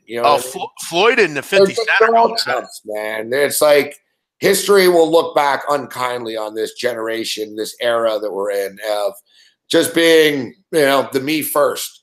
It is. It's like, the Me Too generation. It's a good phrase. Not so much, oh, me too, I was wrong, but me too. I want it. It's me. Like, we're the me. This is the me era. You know what I mean? I'm not talking about Generation X or millennials. I'm talking about as a whole, as a society now. Just from the Kardashians to the rappers that no one even knows what their music is. It's just all bullshit.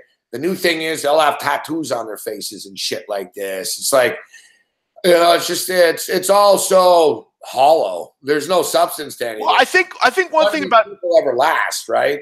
Well, I think one thing about Tekashi, though, that I kind of do respect at this point is I heard an interview with him, and he basically came on and said, look, I'm not coming into rap to be the greatest rapper ever. I'm coming in to make money and to get famous, and I'll do what I have to do to get famous. I know, but that's not. He's not a musician. That's not artist. But he doesn't. If you listen to him, he doesn't ever claim to be a musician. Like, he just makes songs that he likes. He says. I know, but so who would support that besides sort of a lot of these people? These kids today. I'll tell you what, though, the music's. I mean, I guess if you like that sort of music, kind of that gutter. Because he hires a bunch of fucking brothers and shit, and they fucking do the beats and everything, and he goes in there and he's the face of it. Fuck, right? Yeah, listen. I mean, he definitely. If you don't like his kind of rap, it's not good for you. But I'm a fan of like gutter, like really like hardcore shit. So I like it personally, but.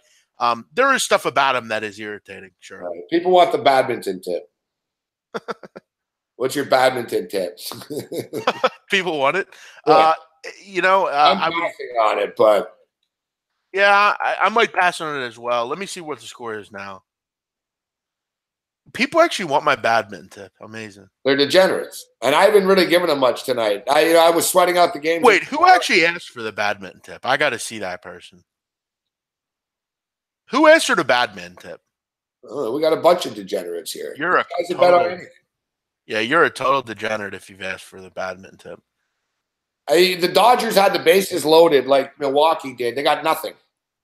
It never ends with the Dodgers. I tell you guys this all the time. The Dodgers need like 22 fucking attempts, man, to get out of to score. It's bullshit, this team. Bottom of the 15th, 4-4 right now. Philadelphia at minus 150. Dodgers are plus 120. All right, I'm taking a shot here in game 2 in Kai Lin Chang against Ishikawa Kameda. I'm going under 38.5 in game 2, minus 138. You know what I'm going to do? I'm going to take the Seattle Mariners just because they're at home and they seem to win a lot of close games late. It's minus 175. They're at bat right now.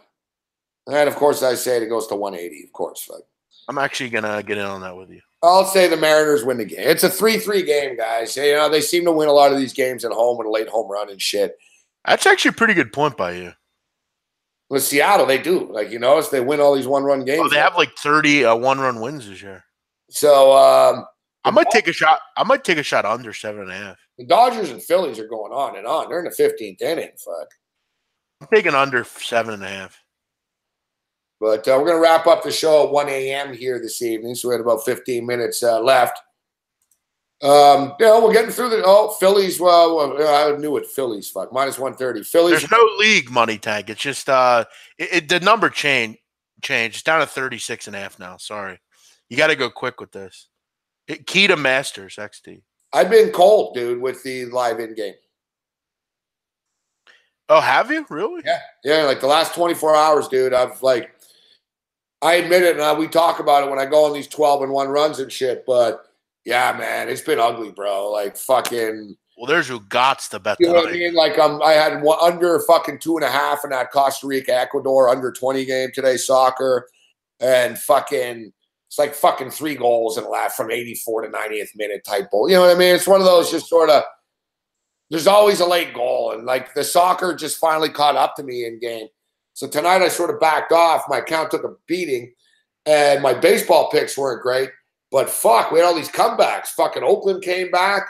St. Louis Cardinals end up winning the game, and it ends up those were back big. in business. And I hit the Pittsburgh Pirates 10 in a row. They've now 11 in a row. These guys have won now.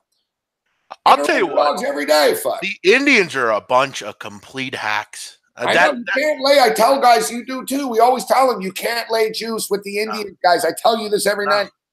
No, they're complete money burners. Complete money burners. And you look at tomorrow, Gabe, Cleveland. Okay, I mean, laying another big price, 170. Trevor Bauer on the mound. Bauer's good, but We failed to go 3 in a row, though. Do they really? Tyone's pitched pretty well, though, too. the thing is, yeah, they've won 11 games in a row now. I mean, eventually. I think tomorrow they're going to lose. For sure. But you can't. I'm not fading the fucking Pirates. Yeah, I mean, it's hard to right now, isn't it? So, Gabe, but while we have 50 minutes, so IFBC. Yeah, I was going to get to that in a second. Yeah, let me hold on 1 second, too. We'll get to the IBC. We'll wrap up with some Vegas talk here. I just want to see. So, Johnny Manziel, guys, Thursday night, Montreal Alouettes. Yeah, what's the line in that game? I'm looking right now. They haven't posted it yet because they didn't know whether he's going to start or not. But it's Who sort are of they playing? He's not starting, but don't worry. It's not like a case of Hamilton where, they're whatever. Basically, he got there yesterday, guys, Monday. You know, there's a game Thursday. It's not easy to learn a playbook in 3 days, even though he knows Mike Sherman. So they're putting together packages for him. He's going to play. And once he's on the field, he won't come off. So does he come in the first quarter, second quarter, after the half? But Johnny Manziel is playing Thursday. And the Alouettes have 2 home games in a row. So they have this Thursday that they're probably going to sacrifice and know they're going to lose. But then they've got the Hamilton Tiger Cats, who Manziel played with. It's a nice advantage. Manziel's got the inside of the offense. He was just there. He can start against the team that fucking didn't play him. And next Friday against the Hamilton Tiger Cats will be some fun. But no point spread yet, but there should be one up tomorrow for the Alouettes and the Edmonton Eskimos on Thursday night in Montreal. We'll look forward to your play on that, Gabe. Yeah. It should be fun. Fucking Manziel bringing a little spark to the league. So IFBC, guys, we're now officially 1 month away. And big man on campus. A lot of people questioned whether you were going to be there. They no longer have to question this. You purchase your tickets.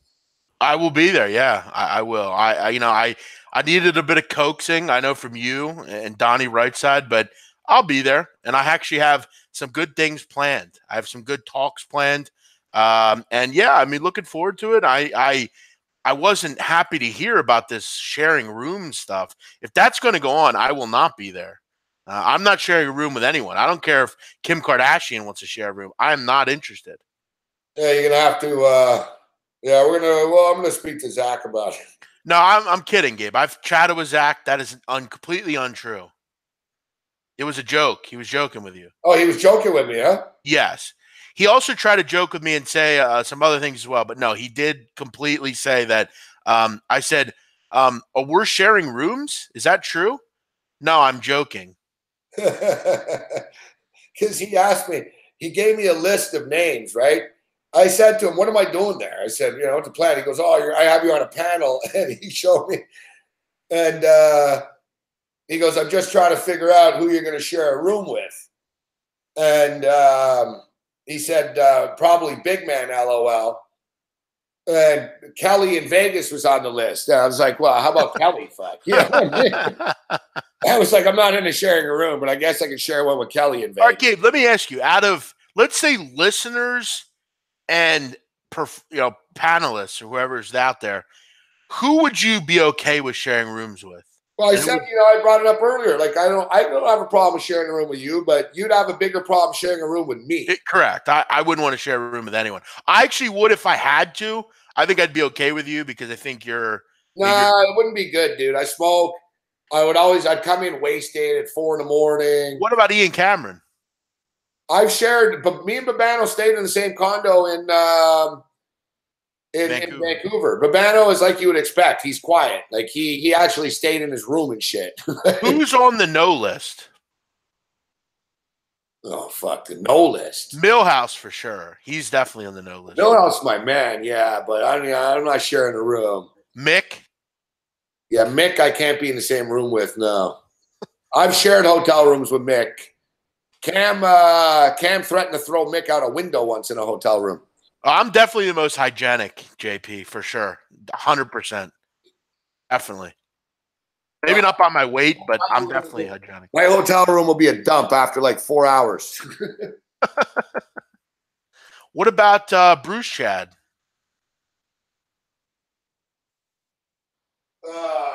Bruce Chad's interesting. I'd worry about him like looking at me while I'm asleep. I wouldn't mind sharing a room with Bruce Chad because he'd never show. Fuck, you'd have the room to yourself.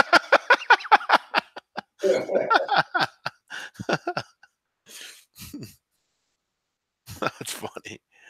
That's true.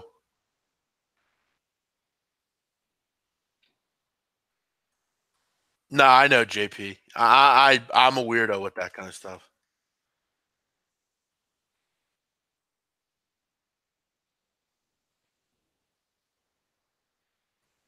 I'd be scared to share a room with Ian. I'd be worried about walking in and catching him jerking off.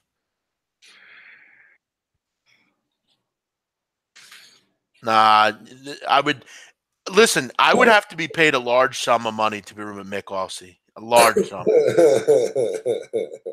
Would you be worried about that, Gabe? Ian Cameron maybe walking in on something you don't want to walk in on? No. Babano is. I feel like Ian Cameron is like set times he does that though. Maybe set time. I think Babano in a hotel room. I picture Babano being very, very, very clean and keeping the room organized and everything. I mean, I actually hate hotels to begin with, so adding on another person would be even brutaler. So, this is a big step for me. You know what? I actually believe Zach. I'm not going to lie. No, there's no sharing. It's not good, though, because I'm going to say, yeah, fuck, I thought you guys were kind of cheap. So Did you hear who the guests are? No. You don't know who they are? No. Okay, I'm gonna DM you them right now. Don't say them. I didn't ask, so no. All I asked is, what am I doing? I want to get your reaction to this. All right, you can see my face then. All right, I'll look. All right, let me send them to you right now. I can't say right till they announce it. Yeah, don't say anything.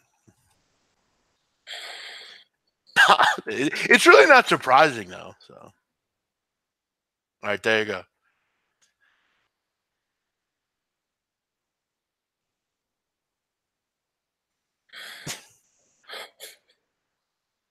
He just a smile. Oh, for something a little more controversial. Me too. I was hoping for like LeVar Ball or something. Yeah, LeVar Ball or Mesut Ozil.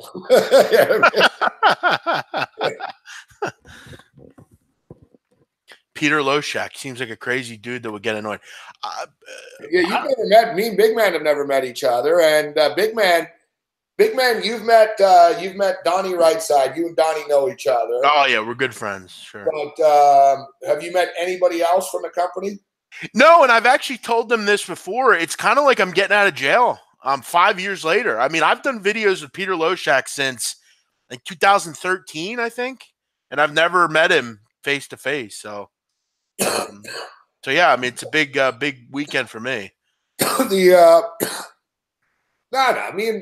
Loshak get along fine. I'll say this about Peter, and I one instance in which I don't know if you remember. You probably didn't see it, Big Man. You were watching during the betcast in the Super Bowl. Like, we're firing off fucking props and bets. Oh yeah, I forgot about that. So he fucking said, "All right, I'm putting half a unit on this and 1 unit on that." So I said, what's a unit? Fuck. He goes, what do you mean, what's a unit? I think a unit to him is like, how much is a unit? Fuck. I think it's $5. Spending a quarter of a unit, half a unit. I said, what's the perimeter? What's the unit? Yeah. He's like, well, I'm not going to tell you what the unit is. And I was like, why don't you just tell me? We got into a thing, but it wasn't an argument. It was more entertainment, you know? I've heard him say before, I'm pretty sure it's like very low. I think it's like $5. Like, I think he's mentioned that before. He might have been kidding, but. Because I was fucking on the air. I was like, all right, fuck, $300 on over 54.5 in game, right? I was like yelling out my shots. Yeah. So yeah, it was funny though.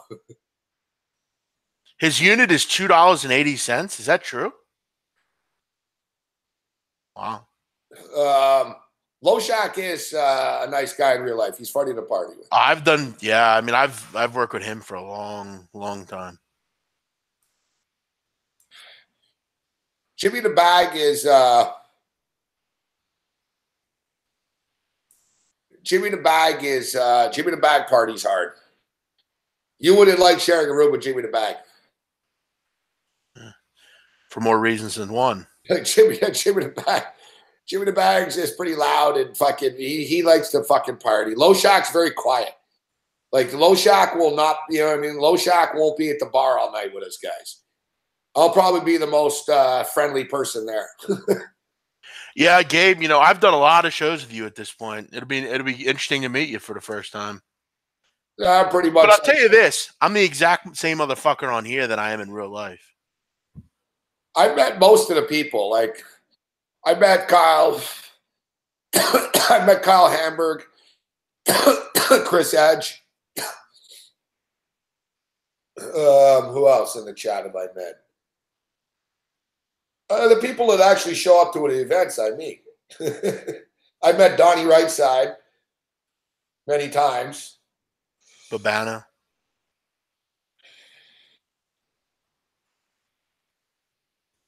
The only people I've met from gambling are Donnie, Blackjack Fletcher, and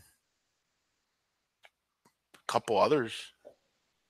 I met pretty well McKinnis, yeah. From SBR, I met everyone in the industry. I've been around a long time, so I've been on shows or have been at other shows for fucking someone, but Vegas is going to be a good time, guys. College football is going to be on the board. We got Gabe. One night, you and I are going to have to do like some sort of, something. We'll hit the blackjack table, big man. I gamble with you. Yeah, we're gonna hit the blackjack table at like fucking 2 a.m. I feel like, Gabe, you're probably the only person alive at that conference that we can walk up to the cage and bet a sport, and I'll be like, "Yo, let's just bet 500 on this," and you would do it. Oh yeah, I'll fucking lay it down. But one thing with Vegas is, bro, we ain't getting lines on fucking badminton. You know what, Gabe? Here's what they make. They make a little thing called a VPN. You can access bet anywhere. We'll be fine with that. Oh yeah, that's the thing. Cam Stewart's coming too. Is he really? Yeah. Oh, that's great. I'm excited about that. Cam's not on the fucking SBR payroll, but he understands it's a big weekend and it's a super contest weekend too. Yeah. Fellow fat guy will be there. That's great. So yeah, Cam Stewart. And Taylor Stevens is going to be there, Sonny Vega. Well, here's what I want from you. I know, like Chris Edge, Sonny Vega, MVP Sports. I've met a couple of times from Minneapolis. He's a cool dude too. Here's what we must do, Gabe, and I want you to make this happen. I want you and Cam come out to dinner with Donnie and I on me. I really mean that. We got to do something. We have a dinner somewhere. Yeah, Cam's not. For a big guy, you'd be surprised. Cam doesn't eat a lot in Vegas. No. He parties a lot. Yeah. Basically, listen, we're not settle down, Paco Healy. Not gonna happen. Garner does not work in the industry, no. Yeah, Kyle Hamburg keeps challenging Cam to like a fucking eat-off contest. Except that Cam's vulnerable now, Kyle. You're going to put him in the hospital.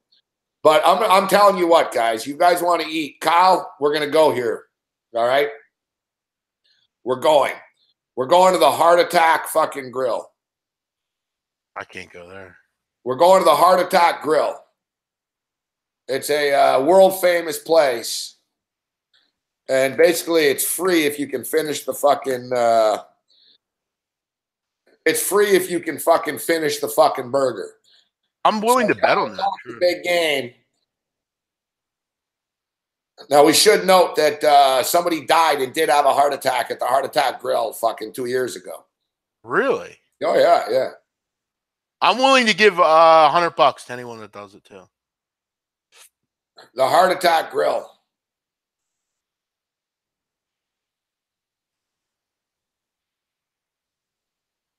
They don't fuck around. The Heart Attack Grill is a hospital-themed restaurant in downtown Las Vegas. It's right beside the Golden Nugget, too, so we got to go. It has become internationally famous for embracing and promoting an unhealthy diet of incredibly large hamburgers.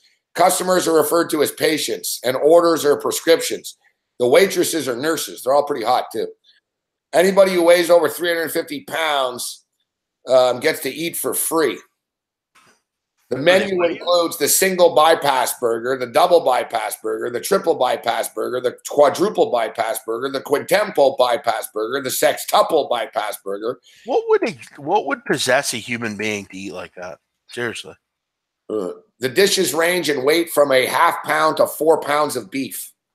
Also on the menu are the flatliner fries cooked in pure lard and the coronary dog, Lucky Strike or no filter cigarettes, alcohol, butterfat milkshakes, full sugar Coca-Cola, and candy cigarettes for the kids. How is this allowed? Patients who are unable to finish their meals are subjected to brutal spankings by the nurses. These spankings have been the subject of significant publicity. They're referred to as pain management therapy. The menu name, all right, so get this. The quadruple bypass burger has been awarded the title of the most world calorific burger by the Guinness Book of World Records. All right, Kyle, can you do this, brother? No way. The quadruple burger is 9,983 calories.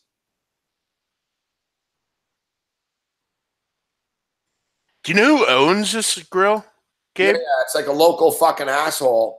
And you know what the funniest thing is, big man? Diet Center LLC. He doesn't eat there.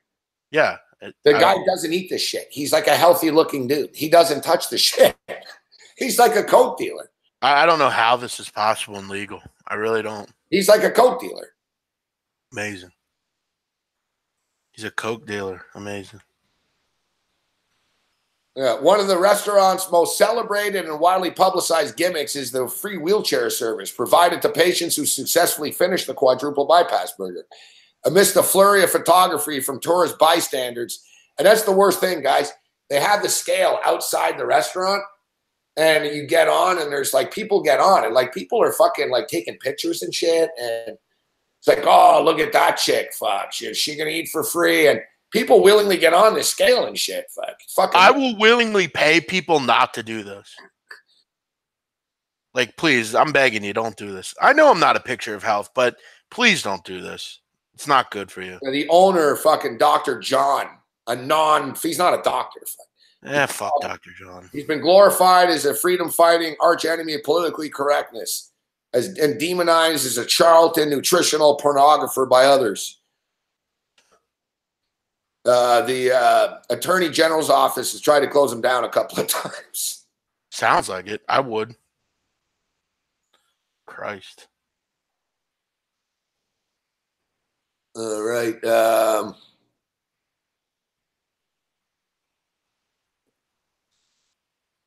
The Heart Attack Grill once again became a global news phenomenon when in February 2012, a patron suffered an actual heart attack on the premises and died. Media sarcasm hit a crescendo when in April 2012, a second patron suffered a heart attack and was shuttled off to Las Vegas' hospital. 2 ambulance departures in less than 60 days left an indelible mark on the Heart Attack Grill's public image. Dr. John delivered a message to the media that such tragedy should inevitably continue due to having clientele, which is referred to as the avant-garde of nutritional risk takers. In 2013, a second death happened on the premises. Christ. Like Cam won't go in because he's scared he's going to die. John Allerman, yeah. So I don't know. Like after reading this, do we even want to bring Kyle here? Like No, I forbid it. Like seriously, Kyle. I'll be Sounds like honest with you. I don't want to eat the burger, but I am really, really intrigued by this fucking buttermilk, lard, fucking chocolate milkshake. No, I'm good. Okay, anybody in the chat want to do this? Anybody in the chat fucking anybody in the chat up for a visit to the Heart Attack Grill? Yeah, they're nutritional risk takers. Does this fucking restaurant have vegan options? No. Bro. I think he's joking. Bro, they're serving 4-pound burgers. That's You probably get shot on the premises for asking. Dude, I'll tell you what. You know what I'm going to do? I'm going to go in there and ask.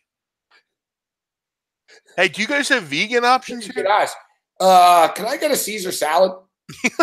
like with a straight face. Can I get a Caesar salad? Do you guys have vegetables in this place? Kike Hernandez is pitching right now. Are you kidding me? Wow, so the game's going to be over.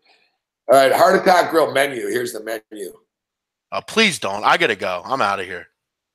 I can't listen to this. This is disgusting. Making me sick. Man, I got to try one of these milkshakes, though. It's the Guinness Book of World Record, the world's highest fat fucking chocolate milkshake in the world. It's made with butter and fucking chocolate and milk, whatever. Come on, man. We got it. Oh, there is a vegan menu. No way. Yeah. What? Yeah. You know what their vegan menu is? No. A pack of fucking Lucky Strike cigarettes. There's your vegan. Vegan, and it's a fucking, it goes, there is no meat in any of our tobacco products. That's funny. You believe this? They serve booze and cigarettes and fucking 9,000 fucking calorie fucking burgers.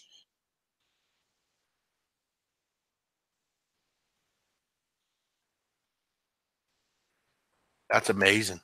The following presentation has been broadcasted via closed-circuit television to live audiences in 42 different countries. The views and opinions expressed by Dr. John do not necessarily reflect the views and opinions of this television station. I'm going to explain how you can finally achieve the body that you deserve. Now, I'm talking about a diet program with close medical supervision, no contracts, and results that I personally guarantee. What more could you ask for in a diet program? I want to ask you a question. How do you feel when you look in the mirror? Is everyone trying to tell you how you should look? Is everyone trying to tell you how much you should weigh? He's fucking dressed in like a doctor fucking. Yeah, that's Las Vegas for you. I'm getting sick listening to this guy. That everybody at home for one crazy low price. I was thrilled. Yeah, it is pretty evil, this place. I got to be honest with you. I lived there for years. I never stepped foot in the place either. I forbid anyone from supporting this.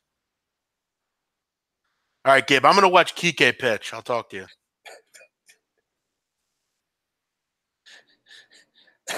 I love the vegan menu. The vegan menu is a pack of cigarettes, fuck. I'm going in, and you got to get that on video. I'm going to ask them, do you have vegan food options here? Yeah, can I get a salad? Do you have vinaigrette dressing? Yeah, the Heart Attack Grill. This place is right next to the Golden Nugget, too. It really is.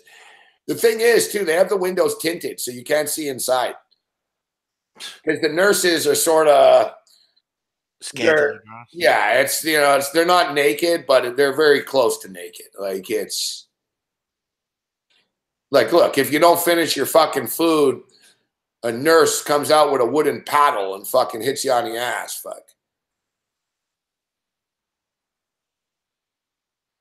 No, listen, no. You know, you don't have to fucking do the burger and shit. They got Jello shots, chili patties, chocolate shake pastries. Here's the reviews. Here's their menu. I'm looking right now. Dear God, holy fuck, that's disgusting. Oh. I like how they have an ambulance parked outside the place. Fuck. Hamburger wasn't very good. Good service, but nothing to write home about. I thought the burger would have been better. Pricey, but fun experience. I recommend you get the margaritas.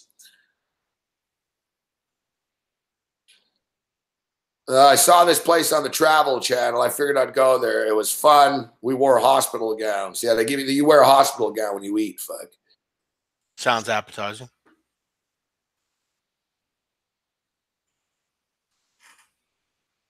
People are saying the drinks are good, actually. No one's saying they tried the burgers. Everyone's like, I went in there to see the nurses and have a couple of drinks, and it's actually a fun place. They're saying that inside, like the nurses, it's interactive and shit. There's hot chicks fucking all over you all the time. The waitresses. It's Vegas, right? So I'm going to take you guys out. You want to go to a nice place. We're going to be on Fremont, but when we go out, we're going to, big man, check out SLS right now online. Sure. SLS Steakhouse. Yeah. Heard of it. SLS Las Vegas. Yeah. It's kind of like, similar to a Del Frisco's. Yeah. I'm in on this place. SLS Las Vegas is cool. It's like an upscale casino. And there's really hot chicks there and shit. It's upscale, but it's not pretentious, really. Like they're not doing well enough business-wise to fucking be pretentious. So, like they treat riffraff like us cool. Like I've been in there, they're nice, and like it's a nice place too. But their sports book is wicked, bro. It's on the strip, fuck. Yeah, it looks cool, actually.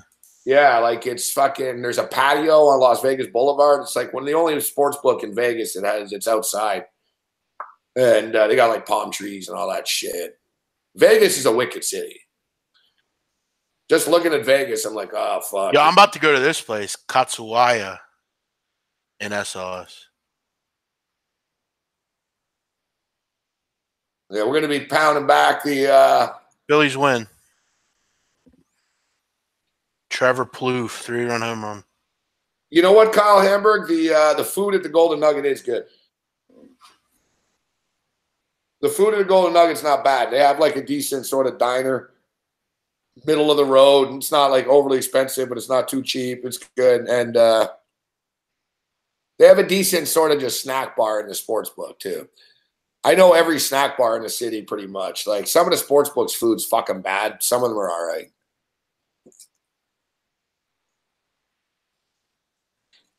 All right, big man. All right, Gabe. I'll see you soon, man. Thanks. We'll see you in Las Vegas next month. Sounds good. See you, buddy. We'll see before that, but yeah,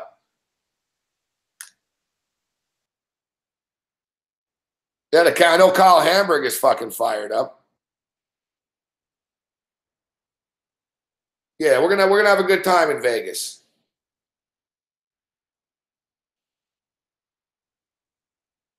I'm looking forward to it. It's sort of the end of the summer bash. You know what I'm saying?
No, I'm staying away from the degenerate shit tonight, Kate.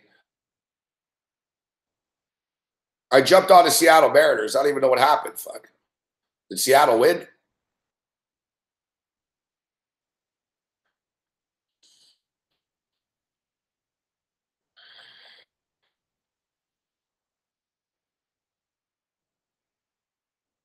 Nah, fuck off. See, all the random in games I jump in, I've been losing. Fuck. Like my pregame picks haven't sucked. Like in games really done me in the last couple of days. Fucking sucks, man. Fuck.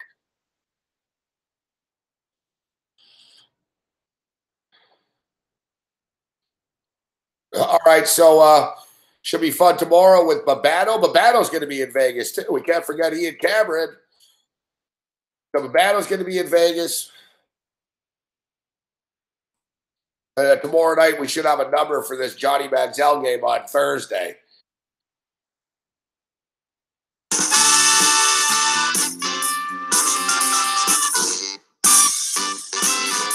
So we're 1 month away.